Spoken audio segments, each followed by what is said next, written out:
কিয়ামতের পূর্বে পৃথিবীর দক্ষিণ দিক থেকে এক মৃদু আরামপ্রদ বায়ু প্রবাহিত হবে। এই বায়ু প্রবাহের ফলে কাফের মুশরিকরা শান্তি পেলেও সকল ঈমানদারদের বুকে এবং বগলে আল্লাহ রাসূল বলেন, যার ঈমান যত বেশি, যার ঈমান যত মজবুত, সে তত বেশি যন্ত্রণা পাবে। মানুষজন টিটকারি করবে। বিশেষ করে যারা কাফির মুশরিক, তারা বলবে, দেখো, ঈমানের কারণেই যন্ত্রণা পাচ্ছ। আল্লাহ রাসূল বলেন, যার ঈমান যত বেশি, তার যন্ত্রণা তত তীব্র হবে এবং তীব্র যন্ত্রণায় সকল ঈমানদার মৃত্যুমুখে পতিত হবে।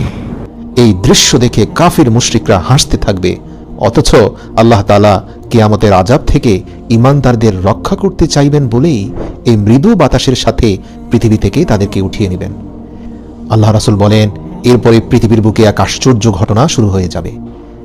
জীব জন্তু যারা কথা বলতে পারে না, এমনকি পাথরের টুকরো, জুতার ফিতা, আসবাবপত্র, এসব জিনিস মানুষের সাথে কথা বলবে। অন্য প্রতিবেশীর ঘর থেকে কিছু চায় এবং সেই প্রতিবেশী যদি তা দিতে অস্বীকৃতি জানায়, অথবা যদি বলে যে আমাদের ঘরে তা নেই, তাহলে ঘর থেকে আসবাবপত্র বলে দিবে, না না, উনি মিথ্যে বলছেন, আমাদের ঘরে এটা আছে। আল্লাহ রাসূল বলেন, গোপনীয়তা বলতে কিছুই থাকবে না। এরপর রাসূল সাল্লাল্লাহু আলাইহি ওয়াসাল্লাম বলেন, দক্ষিণের মৃদু বায়ু যখন পৃথিবী থেকে সকল ঈমানদারদের উঠিয়ে নিয়ে যাবে, এরপর পৃথিবীতে এক ভয়ঙ্কর নিষ্ঠুর হাবশীদের রাজত্ব কায়েম হবে। তারা খানায়ে কাবা ভেঙে ফেলবে এবং হজ বন্ধ করে দেবে। তখন মানুষের অন্তর এবং কোরআনের কাগজ থেকে কোরআন শরীফ উঠিয়ে নেওয়া হবে। যদি কোনো মানুষের হৃদয়ে কোনো কোরআনের আয়াত মুখস্থ থাকে, তা সে ভুলে যাবে। এমনকি কোরআন শরীফ খুলে দেখতে পাবে সেখানে শুধু খালি পাতা। এর কারণ দক্ষিণের মৃদু বাতাস সকল ঈমানদারদের উঠিয়ে নিয়েছে।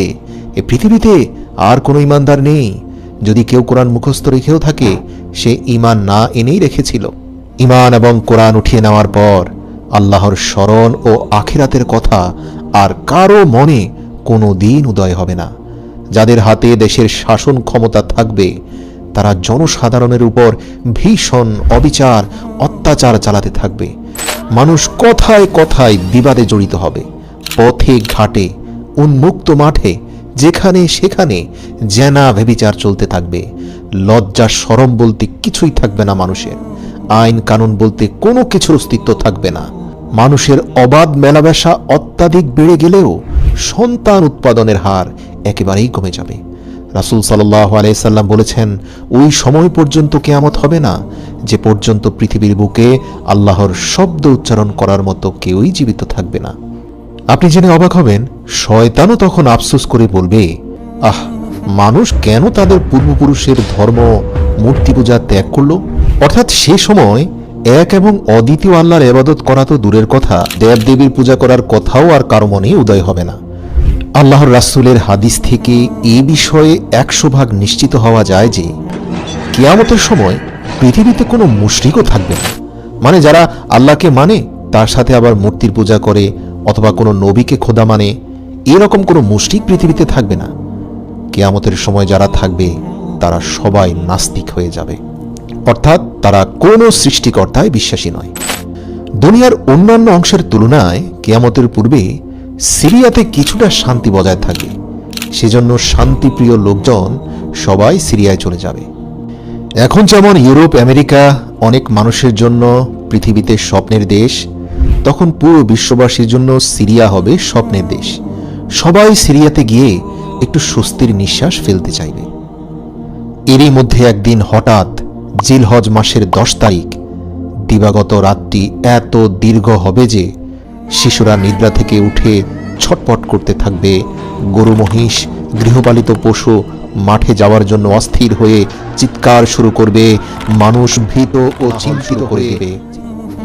অবশেষে 3 অথবা 4 দিবারাত্রি সমান সময় অতিবাহিত হওয়ার পর পশ্চিম দিক হতে সূর্য উদয় হবে।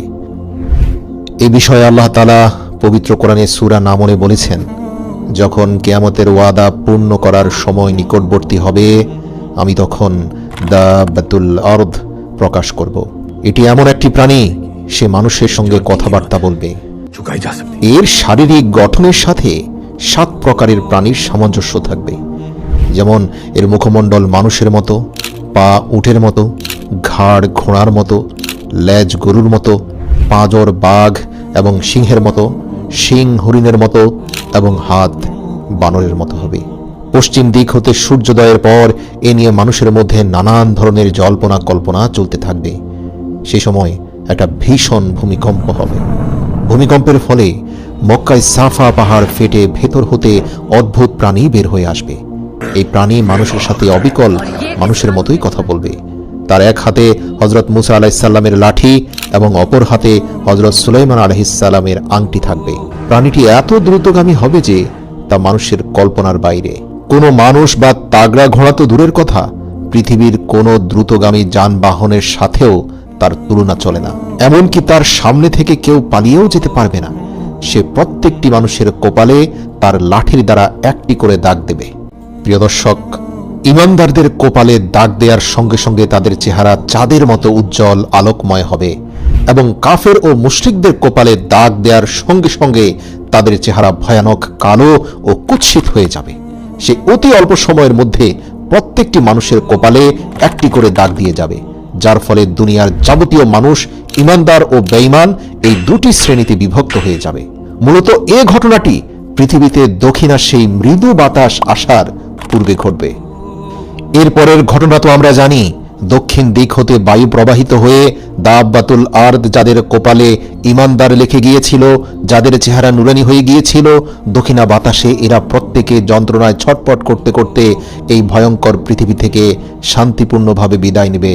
তাদের মৃত্যুর কিছুদিন পর সেই আবার দক্ষিণ দিক থেকেই একটি অগ্নিকুণ্ড মানুষের দিকে এগিয়ে এসে মানুষকে দৌড়তে থাকবে।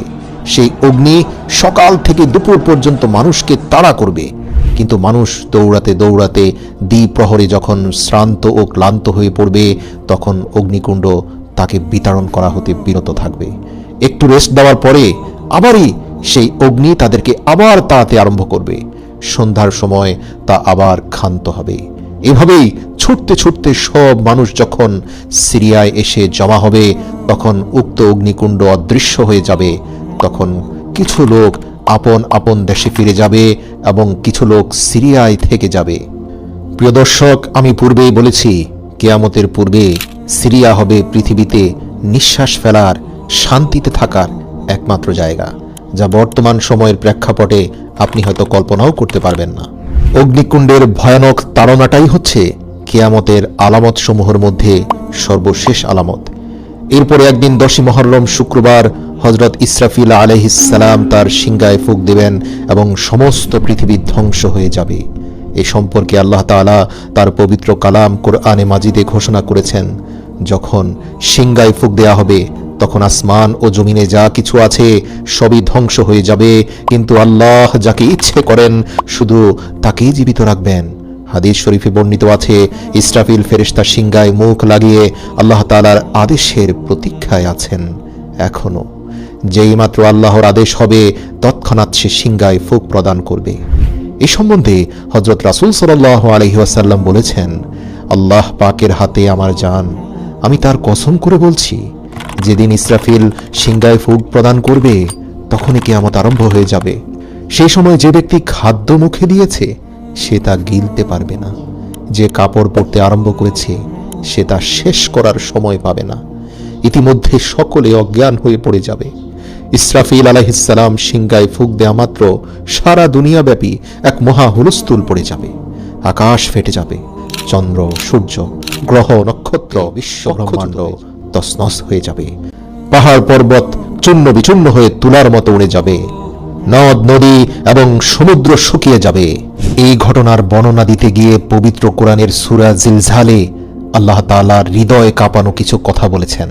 আল্লাহ বলেন, ইযা জুলজিলাতিল আরদু জিলজালাহা, যখন প্রচণ্ড কম্পনে এই জমিন কম্পিত হবে।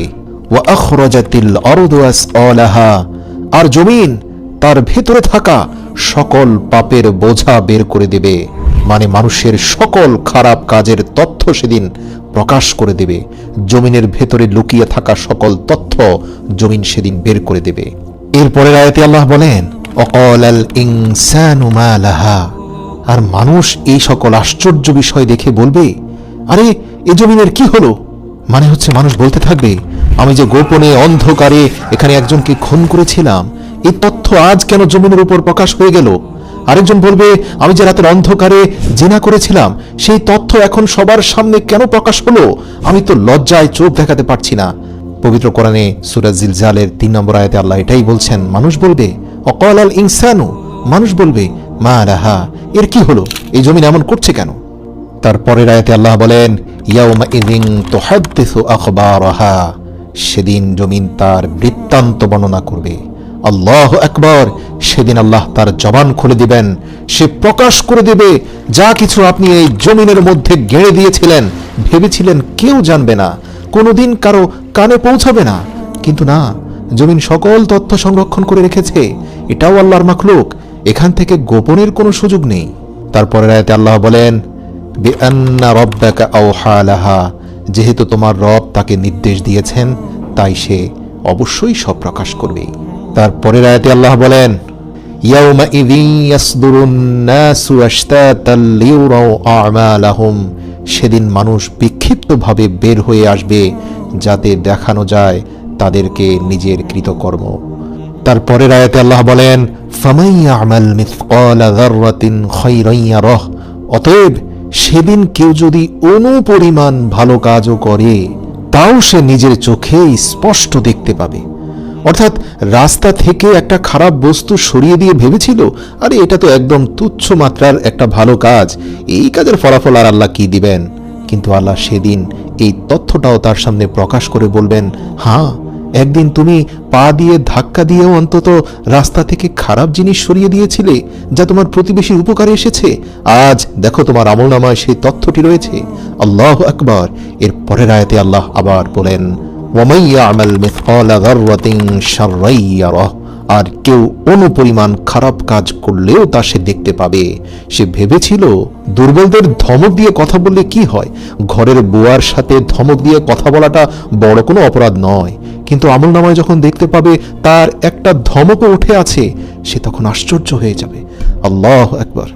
মহান আল্লাহ বলেন, গর্ভবতী স্ত্রীলোকদের গর্ভপাত হয়ে যাবে, ভয়ে বালক বালিকারা বৃদ্ধের ন্যায় হয়ে যাবে। সেই সময় পাপাত্মা শয়তান দুনিয়ার এক প্রান্ত হতে অপর প্রান্ত পর্যন্ত দৌড়াদৌড়ি করতে থাকবে। সেই যে আদমকে পথভ্রষ্ট করে হাজার লক্ষ বছর পূর্বে জান্নাত থেকে বিতাড়িত হয়েছিল, আজ সে আল্লাহর ওয়াদা সত্য দেখতে পাচ্ছে, তাই তার হুঁশ নেই, কিন্তু কোথাও পালাবার স্থান নেই। মানব দানব জিন পরি পশু পক্ষী সমস্ত জীবজন্তু অজ্ঞান হয়ে যাবে, অবশেষে সকলেই মৃত্যুমুখে পতিত হবে। ভীষণ ভূমিকম্পে সমস্ত দুনিয়ার মাটি ওলট পালট হয়ে যাবে, এমনকি উপরের মাটি 40 গজ নিচে চলে যাবে এবং জমিনের 40 গজ নিচের মাটি উপরে উঠে চলে আসবে। সেই সঙ্গে দুনিয়ার যাবতীয় জীবজন্তুর মৃতদেহ, গাছপালা, বাড়িঘর, দালান কোঠা, এক কথায় দুনিয়ার প্রত্যেকটি জিনিস মাটির ভেতরে ঢুকে যাবে। সমগ্র দুনিয়ার গাছপালা, তরুলতা, পাহাড় পর্বত সবকিছু এক বিশাল সমতল মরুভূমিতে পরিণত হবে। সমগ্র দুনিয়ার কোথাও একটি প্রাণী, এক বিন্দু ছায়া, এক ফোঁটা পানি থাকবে না। তখন পর্যন্ত আল্লাহ পাকের আরশ 8 জন ফেরেশতা বহন করবেন। হযরত জিবরাইল, হযরত মিকাইল, হযরত ইসরাফিল, হযরত আজরাইল আলাইহিস সালাম এবং পাপাত্মা শয়তান জীবিত থাকবে। অতঃপর আল্লাহ তাআলা মালাকুল মউতকে বলবেন, হে আজরাইল, আমি দুনিয়াতে যত সংখ্যক প্রাণী সৃষ্টি করেছি, ঠিক তত সংখ্যক তোমার সাহায্যকারী ফেরেশতা সৃষ্টি করেছি। তাই আজ তুমি তোমার চূড়ান্ত সেই কাজটি সম্পন্ন করো। তুমি তোমার সাহায্যকারী ফেরেশতাদেরকে নিয়ে যাও, পাপাত্মা শয়তানের জান কবজ করো। দুনিয়া সৃষ্টির প্রারম্ভ হতে কিয়ামত পর্যন্ত যাবতীয় জীবের জান কবজ করতে তার চেয়ে 4 গুণ বেশি কষ্ট দিয়ে আজ শয়তানের প্রাণ বের করে নিয়ে আসো।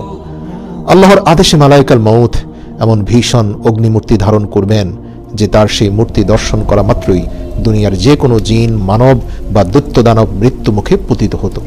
মালাইকাল মউত জাহান্নাম হতে 70,000 অগ্নিময় শিকল সহ লক্ষ লক্ষ ফেরেশতা সঙ্গে নিয়ে পাপাত্মা শয়তানের জান কবজ করতে রওনা হবেন। শয়তান মালাইকাল মউতকে দেখা মাত্র দৌড়ে পালানোর চেষ্টা করবে। মালাইকাল মউত তাকে সম্বোধন করে বলবে, হে পাপিষ্ঠ শয়তান, তুই দুনিয়ার অগণিত মানুষকে সৎ পথ হতে ভ্রষ্ট করেছিলি। আজ তোকে তোর সেই কৃত কাজের ফল ভোগ করতেই হবে। কথা শুনে সে দুনিয়ার এক প্রান্ত হতে অপর প্রান্ত পর্যন্ত সারা দুনিয়ায় ছোটাছুটি করতে থাকবে, কিন্তু তার এরিয়ার বাইরে যাওয়ার সক্ষমতা তো তার নেই। মালাইকাল মউত তার দলবল সহ তাকে কয়েক দফা ধাওয়া করতে থাকবেন। পাপাত্তা শয়তান অবশেষে শ্রান্ত ও ক্লান্ত হয়ে হযরত আদম আলাইহিস সালামের নিকট এসে দাঁড়িয়ে বলতে থাকবে, হে আদম, তোমারই জন্য আজ আমি মহাপাপী, তোমারই জন্য আমার এই দুর্দশা। এই কথা বলতে না বলতে মালাইকাল মউত দলবল সহ সেখানে উপস্থিত হয়ে শয়তানকে বন্দী করে ফেলবে এবং জাহান্নাম হতে আনিত অগ্নির পেয়ালা পান করাবেন জবরদস্তি করে।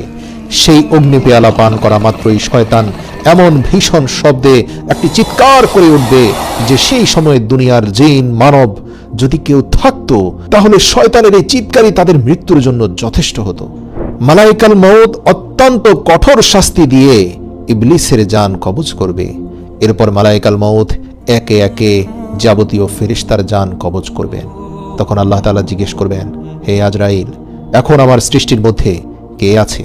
মালাইকাল মউত উত্তরে বলবে, হে পরওয়ারদিগার, আপনি চিরজীবী, আপনি আছেন এবং আপনি থাকবেন। তাছাড়া আপনার একমাত্র গুনাহগার বান্দা এই আমি জীবিত আছি।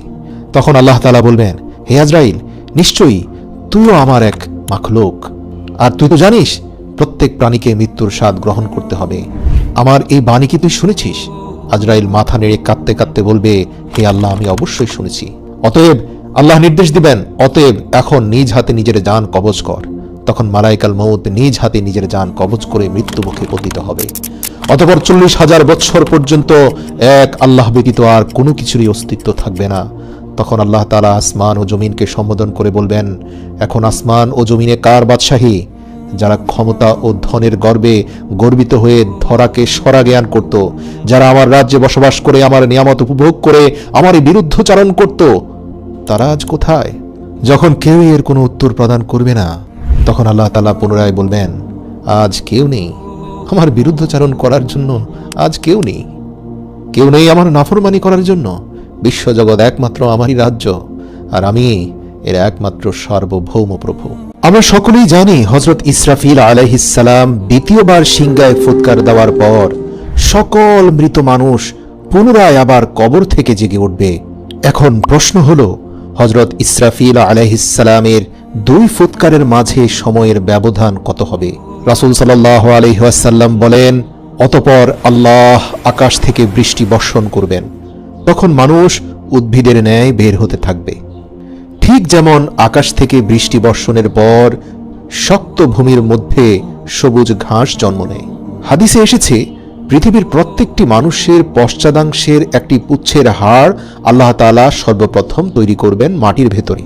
ওই একটি হাড় ছাড়া সমস্ত শরীরের অস্তিত্ব কিন্তু তখনও ফিরে আসবে না, আর তা থেকেই আবার কিয়ামতের দিন মানুষকে সৃষ্টি করা হবে।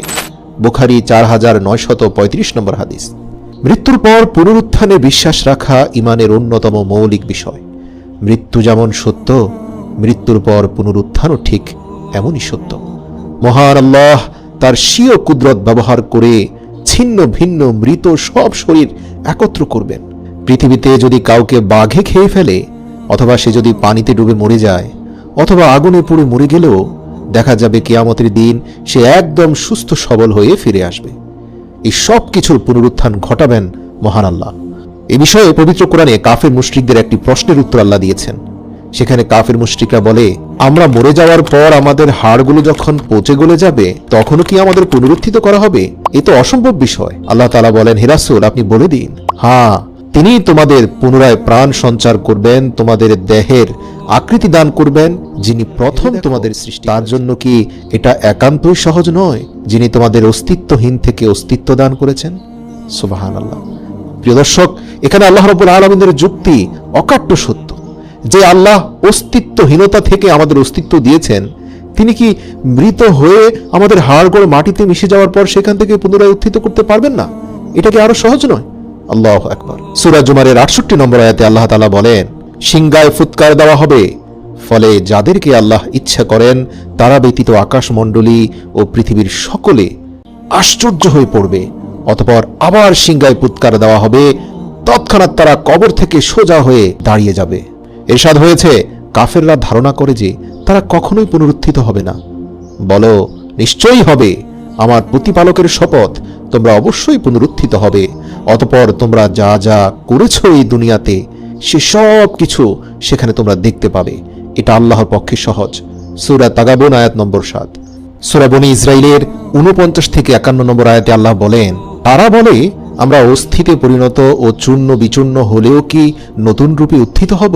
হে রাসূল, বলে দাও, তোমরা হয়ে যাও, তোমরা চূর্ণ বিচূর্ণ হও, অথবা পাথর বা লোহা হও, অথবা এমন কিছু যা তোমাদের ধারণায় খুবই কঠিন, অবশ্যই আমি তোমাদের পুনরুত্থিত করব। বলে দাও, তিনি তোমাদের পুনরুত্থিত করবেন যিনি তোমাদের প্রথমবার সৃষ্টি করেছেন। অতঃপর তারা তোমার সামনে মাথা নাড়বে এবং বলবে, তা কবে হবে? হে রাসূল, বলো, সম্ভবত তা শীঘ্রই হবে। পুনরুত্থান পর্বে প্রথম যে কবরটি ফেটে যাবে সেটি হলো পৃথিবীর শ্রেষ্ঠ মানব মহানবী সাল্লাল্লাহু আলাইহি ওয়াসাল্লামের কবর। হাদিসে এসেছে, কিয়ামত দিবসে মানুষ অজ্ঞান হয়ে পড়বে এবং সর্বাগ্রে জমিন ফেটে যাবে। অন্য হাদিসে এসেছে, আল্লাহর রাসূল বলেছেন, কিয়ামত দিবসে সকল মানুষ অজ্ঞান হয়ে পড়বে এবং আমি সর্বপ্রথম জ্ঞান ফিরে পাব। সুবহানাল্লাহ। মানুষ ও জিন জাতির জন্য পুনরুত্থান হবে অনেক ভয় ও উৎকণ্ঠা। নবী রাসূলরাও সেদিন ইয়া নাফসি বলতে থাকবে। আল্লাহ বলেন, যখন সিংগায় ফুৎকার দেওয়া হবে তখন তারা কবর হতে ছুটে আসবে তাদের প্রতিপালকের দিকে। তারা বলবে, হায় দুর্ভোগ আমাদের, কে আমাদের নিদ্রাস্থল থেকে উঠালো? দয়াময় আল্লাহ তো এরই প্রতিশ্রুতি দিয়েছিলেন এবং রাসূলরা সত্যই বলেছিলেন, এটা হবে কেবল এক মহানাদ। তখনই তাদের সবাইকে উপস্থিত করা হবে আমার সামনে, ইচ্ছায় হোক বা অনিচ্ছায়। সূরা ইয়াসিন আয়াত 51 থেকে 53। অনেক মানুষ সেদিন বিক্ষিপ্ত পঙ্গপালের ন্যায় উত্থিত হবে, অর্থাৎ তাদের অবস্থা এমন হবে যে উঠে তারা এদিক সেদিক দৌড়াদৌড়ি করে পালাতে চাইবে। মানে এই যে পুনরুত্থান, এটাই তারা বিশ্বাস করত না, কিন্তু যখন পুনরুত্থিত হয়েই গেল, এখন পালানোর জায়গা কোথায়? তাই পঙ্গপালের ন্যায় এদিক সেদিক দৌড়াবে। আল্লাহ বলেন, অপমানে অবনমিত চোখে তারা কবর থেকে বের হবে বিক্ষিপ্ত পঙ্গপালের ন্যায়। তারা এক আহ্বানকারীর দিকে ছুটে আসবে ভীত বিহব্বল হয়ে। কাফেররা বলবে, কঠিন এই দিন, হায় আল্লাহ। সূরা কামার আয়াত নম্বর 7 থেকে 8। গ্রীষ্মকালে অনেক সময় দেখা যায় মাটি ফোড়ে পোকামাকড় বের হয়ে ছুটাছুটি করতে থাকে। পুনরুত্থানের সময় মানুষের অবস্থাও অনেকটা এমন হবে। যেমন ধরুন, শান্তি শৃঙ্খলায় থাকা একটা পোকার গর্তে যদি আপনি পানি ঢেলে দেন, তাহলে সেগুলো উপরে উঠে এদিক সেদিক দৌড়াদৌড়ি শুরু করে দেয়। এর কারণ তাদের এই শান্তিময় আবাসভূমিতে আপনার পানি দেওয়াটা তারা সহ্য করতে পারেনি। একইভাবে যারা পুনরুত্থিত হবে, তাদের পুনরুত্থানের ব্যাপারে কোনো ধারণাই ছিল না, তারা অবিশ্বাস করত। কিন্তু আজ যখন বাধ্য হয়ে পুনরুত্থিত হতেই হলো, তাই তারাও পোকামাকড়ের মতো এদিক সেদিক পালিয়ে যাওয়ার চেষ্টা করবে। নিতান্ত অসহায় নিঃস্ব হয়ে সেদিন সবাইকে পুনরুত্থিত হতে হবে। রাসূল সাল্লাল্লাহু আলাইহি ওয়াসাল্লাম বলেন, নিশ্চয়ই তোমরা নগ্ন পদে বস্ত্রহীন ও খতনাবিহীন অবস্থায় উত্থিত হবে। মুসলিম 2860 নম্বর হাদিস।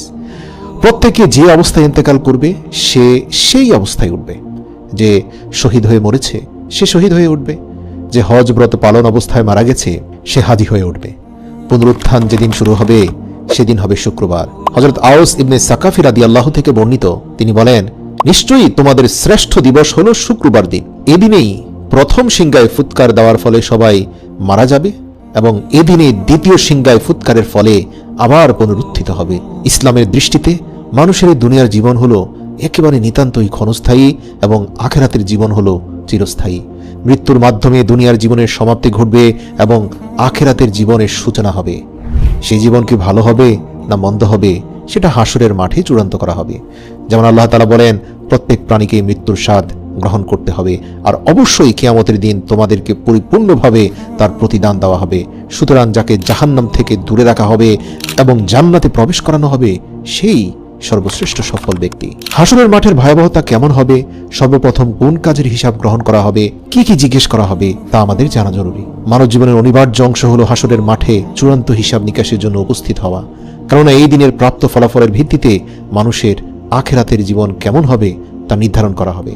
হাসর শব্দটি বিক্ষিপ্ত বস্তুকে পরিপূর্ণভাবে এক জায়গায় একত্রিত করা বা জড়ো করা, অর্থাৎ বিভিন্ন স্থানে নানান জায়গায় ছড়িয়ে ছিটিয়ে যদি কিছু থাকে সেগুলোকে এক জায়গায় সবগুলোকে স্তূপ করলে সেটাকে হাসর বলা হয়। যেহেতু আল্লাহ পৃথিবী জুড়ে ছড়িয়ে ছিটিয়ে থাকা সব মানুষকে হাসরের মাঠে একত্রিত করবেন একটা নির্দিষ্ট স্থানে, কোনো মানুষ এবং প্রাণী সেখান থেকে বাদ পড়বে না, তাই এটাকে হাসরের মাঠ বলা হয়। মহান আল্লাহ পবিত্র কোরআনে বলেন, যেদিন তিনি তাদেরকে একত্রিত করবেন সেদিন তাদের অনেকে বলবে, আমরা দুনিয়াতে কাটিয়ে এসেছি। এমনকি তারা পরস্পরকে চিনতে পারবে।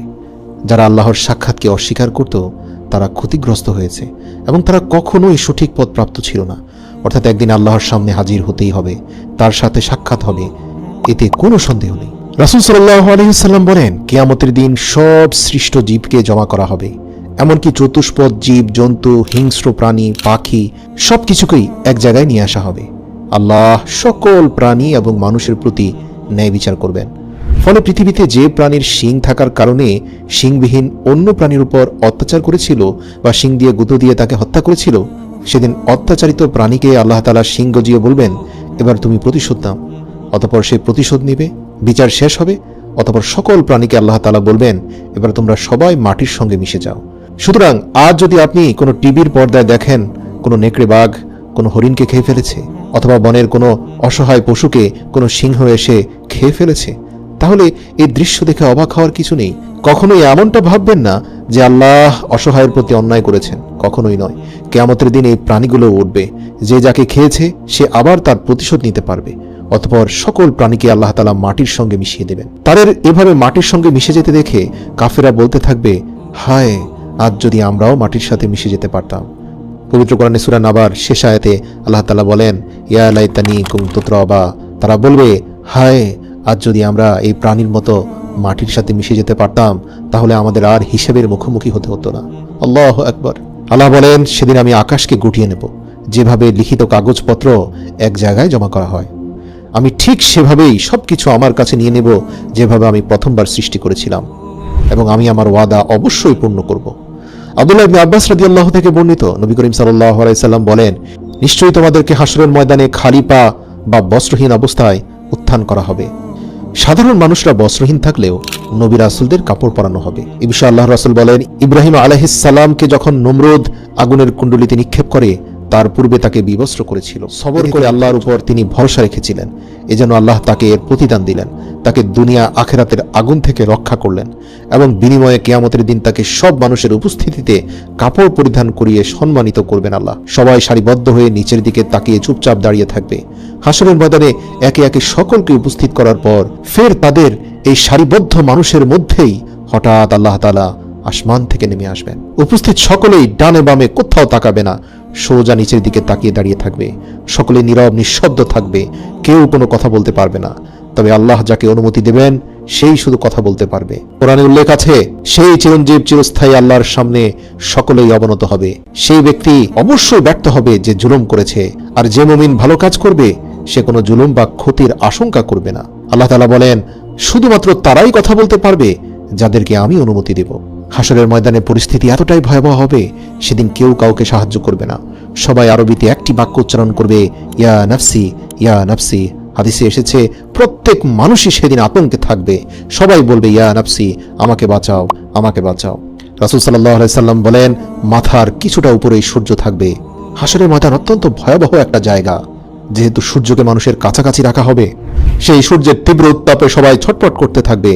কেউ কেউ ঘামের নদীতে হাবুডুবু খেতে থাকবে। আবার সূর্য মাথার উপর থাকার পরেও কারো কোনো ক্ষতি হবে না, হাসি খুশি থাকবে। এই সবই হবে তার আমলের বহিঃপ্রকাশ। সুবহানাল্লাহ। কিছু মানুষ চিৎকার করে এদিক সেদিক বলবে, দেখো আমার আমলনামা। হ্যাঁ, আমি জানতাম আমাকে এমনইভাবে আল্লাহর সম্মুখীন হতে হবে। সে চিৎকার করে মানুষকে নিজের আমলনামা দেখাতে থাকবে। যার আমলনামাটি ডান হাতে আছে, সে বারবার মানুষের দৃষ্টি আকর্ষণ করার চেষ্টা করে বলবে, আরে দেখো, কোথায় আছো তুমি, এই অমুক, দেখো দেখো দেখো আমার আমলনামা ডান হাতে। আমি জানতাম। সে অনেকটা এভাবে চিৎকার চেঁচামেচি করে আনন্দ উচ্ছ্বাস করতে থাকবে। আবার তাদের মধ্যে কিছু লোক শুধু পালাতে থাকবে, পরিচিত কারো সামনে পড়লে নিজেকে লুকিয়ে রাখার চেষ্টা করবে, কেননা তার আমলনামা বাম হাতে। আর এই আমলের মধ্যে এমন সব তথ্য আছে যা প্রকাশ্যে সবার সামনে দেখা যাবে। আর সেই সকল গুনাহ সে দুনিয়ার বুকে গোপনে করেছে, অথচ সে প্রকাশ্যে ছিল একজন ভালো মানুষ, একজন শ্রেষ্ঠ মানুষ। তাকে সবাই জানতো বড় আলেমে দ্বীন হিসাবে, তাকে সবাই জানতো সমাজের শ্রেষ্ঠ একজন সম্মানিত মানুষ হিসাবে।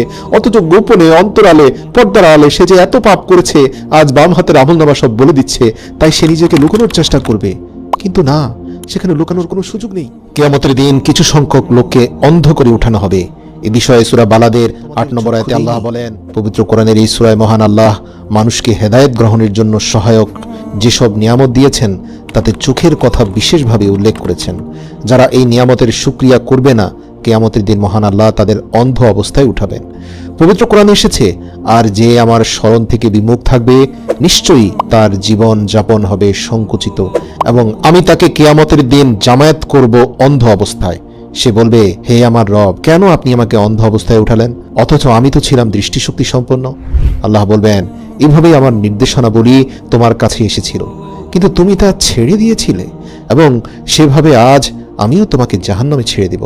সূরা তাহা আয়াত নম্বর 124 থেকে 26। অন্য আয়াতে এসেছে, আল্লাহ যাকে হেদায়েত দান করেন সেই হেদায়েত প্রাপ্ত হয়, এবং যাকে তিনি পথহারা করেন তার। আর আমি আল্লাহ কিয়ামতের দিন তাদের একত্র করব, উপর করে অন্ধ, মুখ ও বধির অবস্থায় তাদেরকে আমি নিক্ষেপ করব। তাদের আশ্রয়স্থল হবে জাহান্নাম। যখনই তা নিস্তেজ হবে তখনই আমি তাদের জন্য আগুনকে বাড়িয়ে দেব। সূরা বনী ইসরাইল আয়াত নম্বর 97।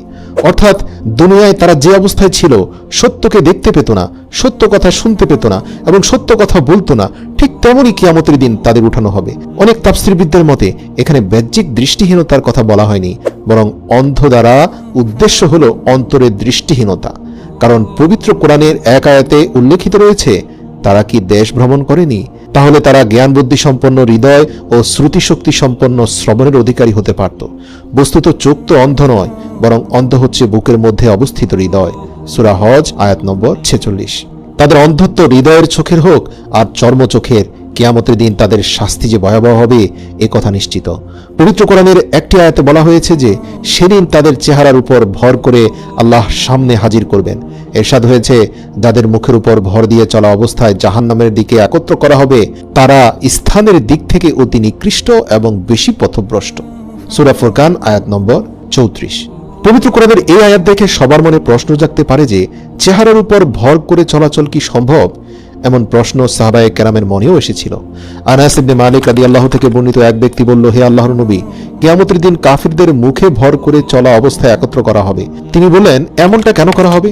উত্তরে আল্লাহ রাসূল বললেন, যিনি এ দুনিয়ায় তাকে দুই পায়ের উপর চালাতে পেরেছেন, তিনি কি কিয়ামতের দিন মুখে ভর করে তাকে চালাতে পারবেন না? কাতাদা রাহমাতুল্লাহ বলেন, নিশ্চয়ই আমার রবের ইজ্জতের কসম, আল্লাহ যাকে যেভাবে চান সেভাবে নিয়ে আসবেন। অনেকের ক্ষেত্রেই আল্লাহ এমনটা করবেন তাকে অপমানিত করার জন্য। ভাবুন, এ দুনিয়ার বুকে কিছু কিছু মানুষের প্রতি আপনার কতটা কষ্ট এবং ক্ষোভ জন্মে তাদের কর্মকাণ্ডে। এভাবে তারা যুগের পর যুগ এসব করে কবরে যায়। ভাবুন কিয়ামতের দিন তাদেরকে কিভাবে আল্লাহ উঠাবেন। আল্লাহ রাসূল বলেন, কিয়ামতের দিন 5টি প্রশ্নের উত্তর না দিয়ে কেউ সামনে অগ্রসর হতে পারবে না। হযরত আবু বারজাহ আল আসলামি নাজলাহ বিন উবাইদা রাদিয়াল্লাহু থেকে বর্ণিত, রাসূল সাল্লাল্লাহু আলাইহি সাল্লাম ইরশাদ করেছেন, কিয়ামতের দিন বান্দাকে 4টি প্রশ্নের উত্তর দিতেই হবে। 2 পা কোথাও সরাতে পারবে না এইসব প্রশ্নের উত্তর না দিয়ে। 1, কোন কাজে জীবন ব্যয় করেছে। 2, সে যে জ্ঞান অর্জন করেছে সে অনুসারে সে কেমন আমল করেছে। 3, কোন খাত থেকে সম্পদ উপার্জন করেছে এবং কোথায় তা ব্যয় করেছে। 4, নিজের যৌবনকে কোন কাজে সে ব্যয় করেছে। সুনানে তিরমিজি হাদিস নম্বর 2417। এর জন্য ইসলাম সবসময় মানুষকে আত্মজিজ্ঞাসা করার নির্দেশ দিয়েছে। মানুষ নিজের হিসাব নিজেরই করা উচিত। মহান আল্লাহ বলেন, হে মুমিনরা, তোমরা আল্লাহকে ভয় করো এবং প্রত্যেকে যেন ভাবে আগামীর জন্য সে কি পাঠিয়েছে। তোমরা আল্লাহকে ভয় করো, তোমরা যা করো আল্লাহ সব সম্পর্কে অবহিত আছেন। সূরা হাশর আয়াত নম্বর 18। আল্লামা ইবনে কাসির রাহিমাহুল্লাহ এই আয়াতের ব্যাখ্যায় বলেন, তোমাদের হিসাব গ্রহণের আগে তোমরা নিজেদের হিসাব নিজেই করতে থাকো। পরকালের জন্য তোমরা কি কি প্রস্তুত করেছ, মহান রবের কাছে উপস্থাপনের জন্য কি কি ভালো কাজ করেছ তা যাচাই বাছাই করার জন্য আজই তুমি নিজেই তোমার জন্য যথেষ্ট। পৃথিবীতে যে ব্যক্তি নিজের হিসাব নেয় সেই হচ্ছে সবচেয়ে বিজ্ঞ মানুষ। সাদ্দাদ বিন আউস বলেন, আল্লাহর রাসূল বলেছেন, ওই ব্যক্তি বুদ্ধিমান যে ব্যক্তি নিজের হিসাব নেয় এবং মৃত্যু পরবর্তী জীবনের জন্য আমল করে। ওই ব্যক্তি ব্যর্থ যে নিজের প্রবৃত্তির অনুসরণ করে এবং আল্লাহর কাছে আশা করে বসে থাকে যে আল্লাহ তার সব ক্ষমা করে দিবেন। সূরা নাজিয়াতের 40 নম্বর আয়াতে আল্লাহ বলেন, আখিরাতে চিরস্থায়ী সুখ শান্তির জন্য দুনিয়ায় নিজের হিসেব নেওয়া জরুরি। আল্লাহ স্পষ্টভাবে বলেন, আর যে ব্যক্তি মহান রবের সামনে দাঁড়ানোকে ভয় করে এবং নিজের খারাপ প্রবৃত্তিকে সংযত রাখে, জান্নাতই হবে তার আবাসভূমি। সূরা নাজিয়াত আয়াত 40-41। হাসরের ময়দানে মানুষ যার চিত্র ও দৃশ্য এই পৃথিবী থেকে সম্পূর্ণ ভিন্ন হবে। মহান আল্লাহ তাআলা সূরা ইব্রাহিমের 48 নম্বর আয়াতে বলেন, যেদিন এই পৃথিবী পরিবর্তিত হয়ে অন্য পৃথিবী হবে এবং আকাশও পরিবর্তিত হবে, আর মানুষ উপস্থিত হবে আল্লাহর সামনে, যিনি এক পরাক্রমশালী। ওলামা ইকরামগণ বলেন, এই আয়াতের ব্যাখ্যা হচ্ছে গোটা ভূপৃষ্ঠ একটি সমতল ভূমিতে পরিণত করে দেওয়া হবে। এতে কোনো গৃহের ও বৃক্ষের আড়াল থাকবে না, পাহাড়, টিলা, গর্ত, গভীরতা কিছুই থাকবে না। এ বিষয়ে পবিত্র কোরআনে এসেছে, অতঃপর পৃথিবীকে মসৃণ সমতল ভূমিতে রূপান্তর করা হবে, তুমি তাতে মোড় ও টিলা দেখতে পাবে না। সূরা তাহা আয়াত নম্বর 106। কিয়ামতের দিন জমিনের সব স্বচ্ছ ও পরিষ্কার হয়ে যাবে। সাহল ইবনে সাইদ রাদিয়াল্লাহু থেকে বর্ণিত, আল্লাহর রাসূল বলেছেন, কিয়ামতের দিন মানুষকে সাদা ধবধবে রুটির মতো জমিনের উপর একত্র করা হবে।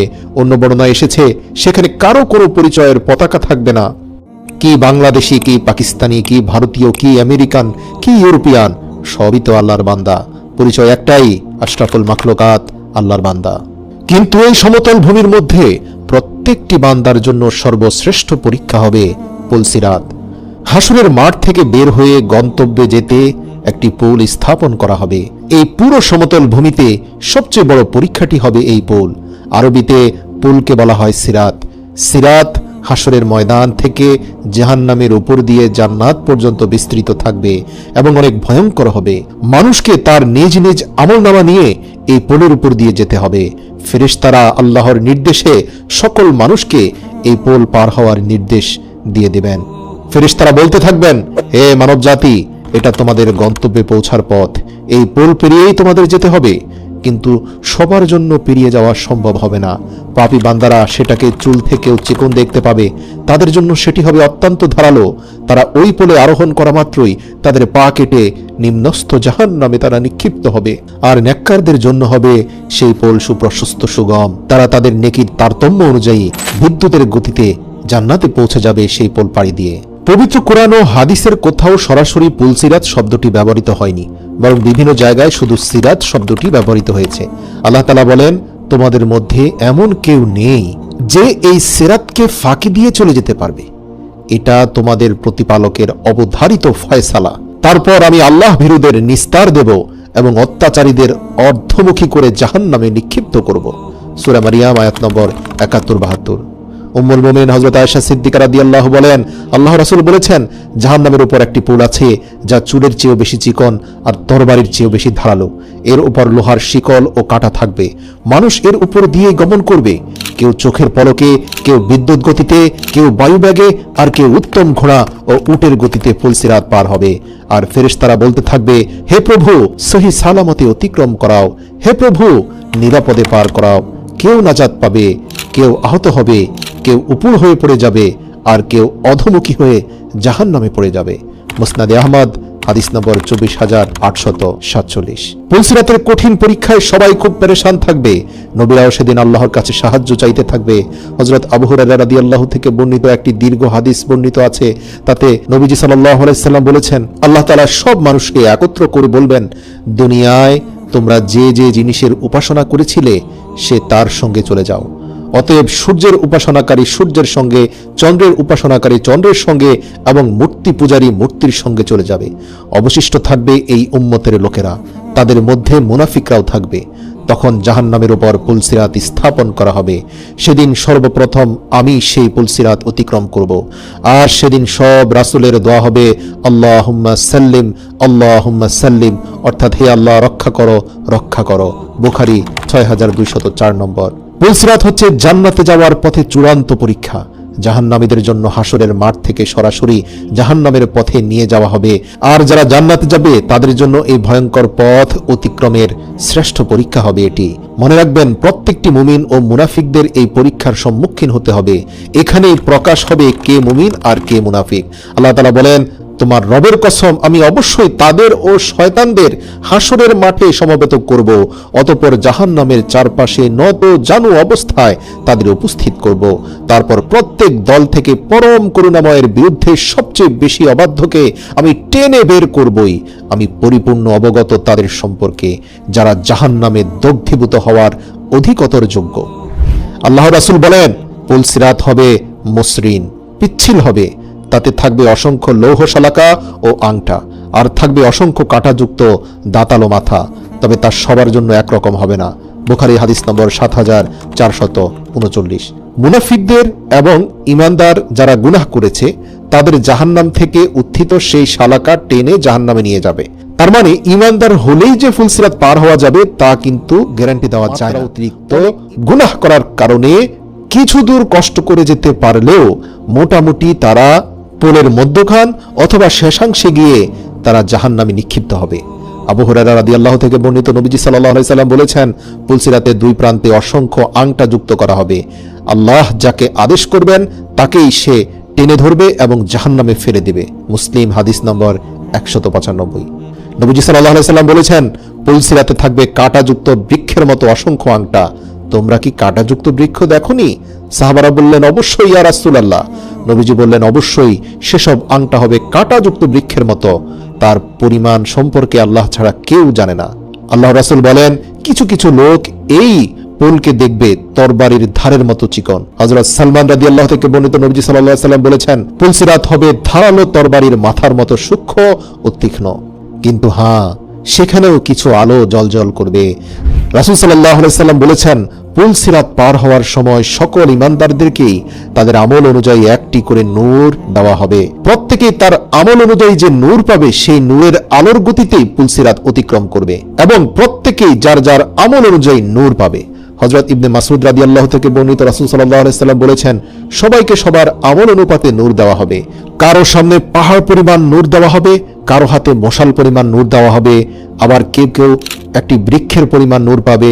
এভাবে কম নূর যাকে দেওয়া হবে তার নূর হবে একটা আঙ্গুলের মাথা পরিমাণ, একবার জ্বলবে একবার নিভবে। যখন আলো জ্বলবে তখন পথ চলবে, আবার যখন নিভে যাবে তখন সে দাঁড়িয়ে থাকবে। এদের মধ্যে কেউ কেউ নিভে যাওয়ার পর আবার হঠাৎ করে পুলসিরাতের আংটার মধ্যে বেঁধে জাহান্নামে গিয়ে পড়বে।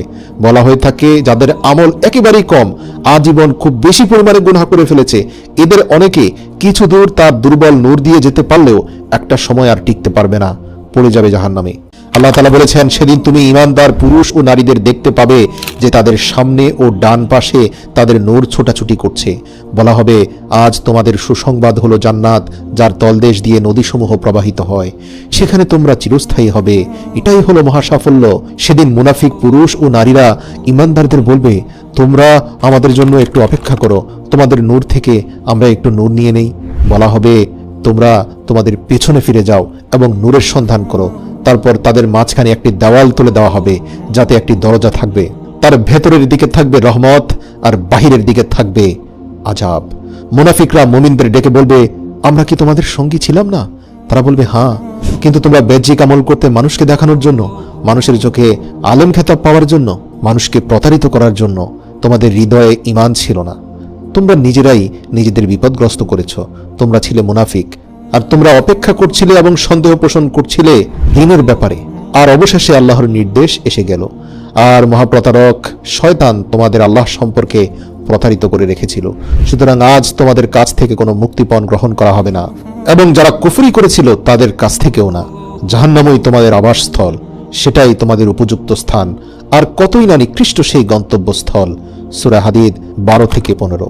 তিরমিজি শরীফের 3159 নম্বর হাদিসে আল্লাহ রাসূল বলেন, সেদিন কেউ বিদ্যুতের গতিতে পুলসিরাত পার হবে, কেউ বাতাসের গতিতে, কেউ ঘোড়ার গতিতে, কেউ আরোহীর গতিতে, কেউ দৌড়িয়ে, আবার যাদের নূর একদম দুর্বল তারা হাঁটার গতিতে পুলসিরাত অতিক্রম করবে, আবার কেউ কেউ হামাগুড়ি দিয়ে কোনোভাবে পার হয়ে যাবে, আবার কেউ শেষ পর্যায়ে গিয়ে জাহান্নামে পড়ে যাবে। তার মানে বোঝা যাচ্ছে এখানে সবে আমলের খেলা। যে যতটুকু নিয়ে যাবেন দুনিয়া থেকে, সে অনুযায়ী সেখানে তার ফলাফল পাবেন।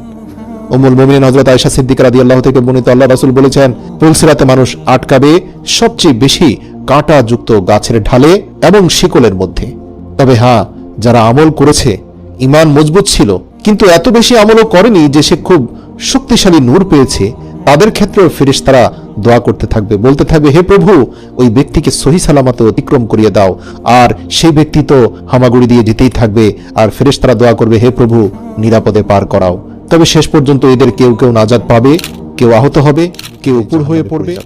সর্বশেষ যে পুলসিরাত অতিক্রম করবে তার ব্যাপারে হযরত ইবনে মাসউদ রাদিয়াল্লাহু থেকে বর্ণিত, রাসূল সাল্লাল্লাহু আলাইহি সাল্লাম বলেছেন, অতঃপর তোমাদের সর্বশেষ ব্যক্তি পেটে ভর দিয়ে পুলসিরাত অতিক্রম করবে। সে বলতে থাকবে, হে রব, আমাকে এত বিলম্ব করানো হলো কেন? তখন আল্লাহ বলবেন, আমি কেন তোমাকে বিলম্ব করাবো? তোমাকে তো তোমার আমল বিলম্ব করিয়েছে। মুস্তাদরাক হাকিম 8519 নম্বর হাদিস। সুবহানাল্লাহ। রাসূল সাল্লাল্লাহু আলাইহি ওয়াসাল্লাম সকল উম্মতকেই অনুরোধ করেছেন একটি দোয়া বেশি বেশি পড়ার জন্য। কিয়ামতের দিন প্রতিটি মানুষের অবস্থা হবে ভয়াবহ। সেদিন কেউ কারো কোনো উপকারে আসবে না, আবার কেউ কেউ তার পুরো জীবনের অসংখ্য নেকামল দিয়েও নাজাত পাবে না। কারণ আল্লাহ যদি শক্তভাবে হিসেব নেন তবে কোনো মানুষের পক্ষে নাজাত পাওয়া সম্ভব নয়। এই কারণে নবীজি সাল্লাল্লাহু আলাইহি সাল্লাম এই মর্মে সতর্ক করেছেন, যার শক্ত হিসেব করা হবে তাকে আযাব দেওয়া হবে। তবে কিয়ামতের দিন হিসেব সহজ হওয়ার জন্য আল্লাহর কাছে দোয়া করার জন্য নবীজি সবাইকে নির্দেশ দিয়েছেন। তিনি একটি দোয়া শিখিয়ে দিয়েছেন, আল্লাহুম্মা হাসিবনি হিসাবান ইয়াসীরা। হে আল্লাহ, আমার কাছ থেকে সহজ করে হিসেব নিও। প্রতিটি মানুষ নামাজের শেষে এই দোয়াটি পড়বেন, আল্লাহুম্মা হাসিবনি হিসাবান ইয়াসীরা। পরকালে প্রতিটি মানুষকে তার কর্মের হিসেব দিতে হবে। সেদিন যাদের ডান হাতে আমলনামা আসবে তারা সফল, কিন্তু কোরআনে এসেছে এরপর যাকে তার আমলনামা ডান হাতে দেওয়া হবে সে তো সহজে হিসেব নিকেশ পার করা হবে, কিন্তু যার বাম হাতে আমলনামা দেওয়া হবে সে তো পাকড়াও হয়ে যাবে। কিন্তু যার আমলনামা ডান হাতে সে তার পরিবার পরিজনের কাছে আনন্দিত হয়ে ফিরে যাবে। সূরা ইনশিকাক আয়াত নম্বর 7 থেকে 9। হযরত আয়েশা রাদিয়াল্লাহু তাআলা আনহু যখন কোরআনের এই ঘোষণার বিষয়ে নবীজির সামনে তুলে ধরলেন তখন নবীজি বললেন, কিয়ামতের দিন যারই হিসেব নেওয়া হবে সে ধ্বংস হয়ে যাবে। আমি বললাম, হে আল্লাহর রাসূল, আল্লাহ কি বলেননি যার আমলনামা ডান হাতে দেওয়া হবে তার হিসাব সহজ হবে? এর উত্তরে আল্লাহর রাসূল সাল্লাল্লাহু আলাইহি সাল্লাম বললেন, তা কেবল পেশ করা মাত্র। কিয়ামতের দিন যার হিসাব খতিয়ে দেখা হবে তাকে অবশ্যই আযাব দেওয়া হবে। এর জন্য নাজাত পেতে হলে অবশ্যই আল্লাহর কাছে বেশি বেশি সহজ হিসাবের জন্য দোয়া করতে হবে। তবে আল্লাহর রাসূল বলেছেন, আল্লাহর কাছ থেকে সহজ হিসেব পেতে চাইলে, আল্লাহ পাকের দয়া পেতে চাইলে আপনি দুনিয়াতে সর্বশ্রেষ্ঠ যে আমলটি করতে পারেন সেটা হচ্ছে কঠোরতা পরিহার করতে পারেন। এ বিষয়ে সূরা আরাফ এর 199 নম্বর আয়াতে আল্লাহ বলেন, তুমি ক্ষমার নীতি গ্রহণ করো, লোকেদের সৎ কাজের আদেশ দাও এবং মূর্খদের এড়িয়ে চলো। রাসূল সাল্লাল্লাহু আলাইহি সাল্লাম বলেছেন, যে ব্যক্তি কোনো মুসলমানের ভুল ক্ষমা করবে আল্লাহ তাআলা কিয়ামতের দিন তার ভুল ক্ষমা করবেন। আল্লাহ তাআলা ক্ষমা করা পছন্দ করেন, তাই পরস্পরের মধ্যে ক্ষমার নীতি অবলম্বনের নির্দেশ দিয়েছেন আল্লাহর রাসূল। সূরা বাকারার 109 নম্বর আয়াতে এসেছে, অতএব তোমরা ক্ষমা করো এবং এড়িয়ে চলো যতক্ষণ না আল্লাহর নির্দেশ এসে পড়ে। নিশ্চয়ই আল্লাহ সবকিছুর উপর সর্বশক্তিমান। ক্ষমার মাধ্যমে মানুষের পাপ মোচন করা হয়। যে ব্যক্তি অন্যকে ক্ষমা করে আল্লাহ তাআলা তার অপরাধ ক্ষমা করেন। আল্লাহ তাআলা বলেন, আর যদি তোমরা তাদের মার্জনা করো, তাদের দ্রষ্টটি উপেক্ষা করো, তাহলে নিশ্চয়ই আল্লাহ ক্ষমাশীল ও দয়াবান হবেন। ক্ষমাকারী ব্যক্তি আল্লাহ তাআলার অপরন্ত ক্ষমা লাভে ধন্য হয়। যে অন্যকে ক্ষমা করে সে আল্লাহ ও মানুষের ভালোবাসা লাভ করে। আল্লাহ তাআলা বলেন, যদি তোমরা কোনো সৎকর্ম প্রকাশ করো বা গোপন করো কিংবা কোনো অপরাধ ক্ষমা করো তাহলে আল্লাহ নিশ্চয়ই মার্জনাকারী এবং সর্বশক্তিমান। সূরা নিসা আয়াত নম্বর 149। দুনিয়াতে কেউ ক্ষমা করলে আখিরাতে ক্ষমা মিলবে, এটা 100% নিশ্চিত। এজন্য দুনিয়াতে কঠোরতা কুশমিন কালো করবেন না, কঠোর স্বভাব পরিহার করবেন। দেখবেন কঠোর স্বভাবের মানুষ দুনিয়াতেও ঘৃণিত, আখিরাতেও আল্লাহর কাছে ঘৃণিত। আবু হুরায়রা রাদিয়াল্লাহু থেকে বর্ণিত, রাসূল সাল্লাল্লাহু আলাইহি সাল্লাম বলেছেন, যে ব্যক্তি কোনো মুসলমানের ভুল ক্ষমা করবে আল্লাহ কিয়ামতের দিন তার ভুল ক্ষমা করবেন। মানুষকে দয়া করলে আল্লাহর দয়া পাওয়া যাবে। আব্দুল্লাহ ইবনে ওমর ইবনুল আস রাদিয়াল্লাহু থেকে বর্ণিত, তিনি বলেন, তোমরা মানুষের উপর দয়া করো তাহলে আল্লাহর দয়া প্রাপ্ত হবে। তোমরা মানুষকে সহজে ক্ষমা করো তাহলে আল্লাহর কাছেই সহজে ক্ষমা পাবে। আর ধ্বংস তাদের জন্য যারা জেনে শুনে পাপ করে এবং পাপ কাজে অনড় থাকে, কখনোই ক্ষমা চায় না। আল্লাহ তাআলা কিছু মানুষের প্রতি কিয়ামতের দিন তাকাবেন না, তাদের দিকে তিনি রহমতের দৃষ্টিও দেবেন না, কারণ তাদের পাপ ও গুনাহ এত বেশি এবং তারা এত বেশি পরিমাণে সীমা লঙ্ঘন করেছে যা বলার বাইরে। আসুন সংক্ষেপে জানি কাদেরকে আল্লাহ কিয়ামতের দিন সবচেয়ে ঘৃণা করবেন, তাদের দিকে ফিরেও তাকাবেন না। 1 নাম্বার হচ্ছে উপকার করে যে ব্যক্তি খোঁটা দেয়। আবু হুরায়রা রাদিয়াল্লাহু থেকে বর্ণিত হাদিসে এসেছে, নবী করিম সাল্লাল্লাহু আলাইহি সাল্লাম বলেন, 3 ধরনের লোক এমন আছে মহান আল্লাহ যাদের সঙ্গে কথা বলবেন না, কিয়ামতের দিন তাদের দিকে রহমতের দৃষ্টিতে তাকাবেনও না এবং তাদের পবিত্রও করবেন না, এবং তাদের জন্য রয়েছে কঠিন শাস্তি। আবু হুরায়রা বললেন, হে আল্লাহর রাসূল, তারা কয়জন?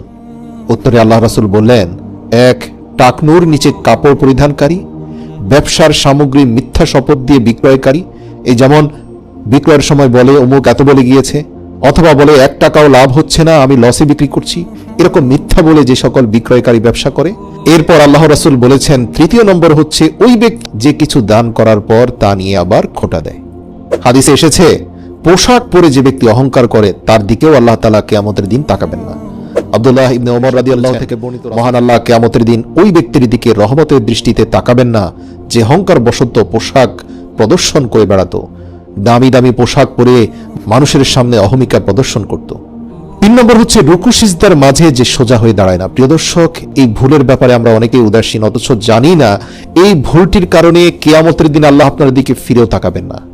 তালাক বিন আলী রাদিয়াল্লাহু থেকে বর্ণিত, রাসূল সাল্লাল্লাহু আলাইহি সাল্লাম বলেছেন, মহান আল্লাহ কিয়ামতের দিন ওই নামাজের দিকে রহমতের দৃষ্টিতে তাকাবেন না যে রুকু ও সিজদার মাঝখানে এক তাসবিহ পরিমাণ সময় সোজা হয়ে দাঁড়িয়ে থাকে না।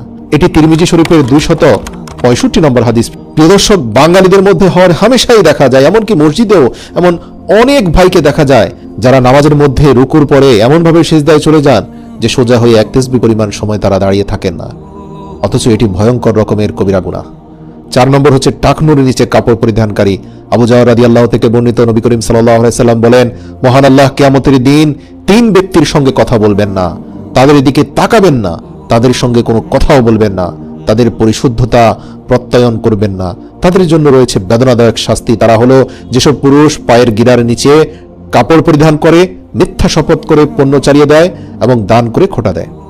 5 নম্বর হচ্ছে অহংকারী, দরিদ্র, বৃদ্ধ, ব্যভিচারী ও মিথ্যাবাদী শাসক। আবু হুরায়রা রাদিয়াল্লাহু থেকে বর্ণিত, রাসূল সাল্লাল্লাহু আলাইহি সাল্লাম বলেছেন, আল্লাহ তাআলা কিয়ামতের দিন 3 শ্রেণীর লোকের সঙ্গে কথা বলবেন না, তাদের পবিত্র করবেন না এবং তাদের দিকে কোনো রহমতের দৃষ্টিও দেবেন না। তাদের জন্য রয়েছে বেদনাদায়ক শাস্তি। তারা হলো বৃদ্ধ, ব্যভিচারী, মিথ্যাবাদী শাসক ও দরিদ্র অহংকারী। মুসলিম শরীফ হাদিস নম্বর 296। আব্দুল্লাহ বিন ওমর রাদিয়াল্লাহু থেকে বর্ণিত, তিনি বলেন, রাসূল সাল্লাল্লাহু আলাইহি সাল্লাম ইরশাদ করেছেন, পিতামাতার অবাধ্য সন্তানদের দিকেও আল্লাহ তাআলা কিয়ামতের দিন তাকাবেন না। এছাড়াও পুরুষের সাদৃশ্য অবলম্বনকারী নারী এবং দায়ুস প্রকৃতির নারীদের দিকেও কিয়ামতের দিন আল্লাহ তাকাবেন না। এছাড়াও আল্লাহ তাআলা কিয়ামতের দিন তাকাবেন না যারা মদ পানে আসক্ত থাকে। এমন অনেক নারীর দিকে আল্লাহ তাকাবেন না যারা অনেক আমল করে, চরিত্রের হেফাজত করে, কিন্তু তারা এমনভাবে জীবনযাপন করে যে পরপুরুষের সাথে এমনভাবে মিশে যে তাদেরকে সামাজিকভাবে দায়ুস বলা হয়, অর্থাৎ কখনোই পর্দাকে গুরুত্বপূর্ণ মনে করে না। তারা মনে করে পর্দার কি প্রয়োজন, অন্তর পরিষ্কার আছে, নিজের চরিত্র হেফাজত করেছি, কাজে পর্দার প্রয়োজন নেই, খোলামেলা চলাফেরা করি। কিন্তু এই ব্যক্তিদেরকে জিনাহকারী বলা হয় না ঠিকই, আল্লাহ তাআলা এই সকল মহিলাদের পর্যাপ্ত আমল থাকার পরেও রহমতের দৃষ্টিতে তাদের দিকে তাকাবেন না। এছাড়াও সমকামী ব্যক্তিদের দিকে আল্লাহ তাআলা কিয়ামতের দিন তাকাবেন না। এছাড়া বারে বারে যারা মিথ্যা শপথ করে তাদের দিকেও আল্লাহ তাআলা কিয়ামতের দিন তাকাবেন না। ওয়াদা ভঙ্গকারীদের দিকেও আল্লাহ তাআলা কিয়ামতের দিন তাকাবেন না।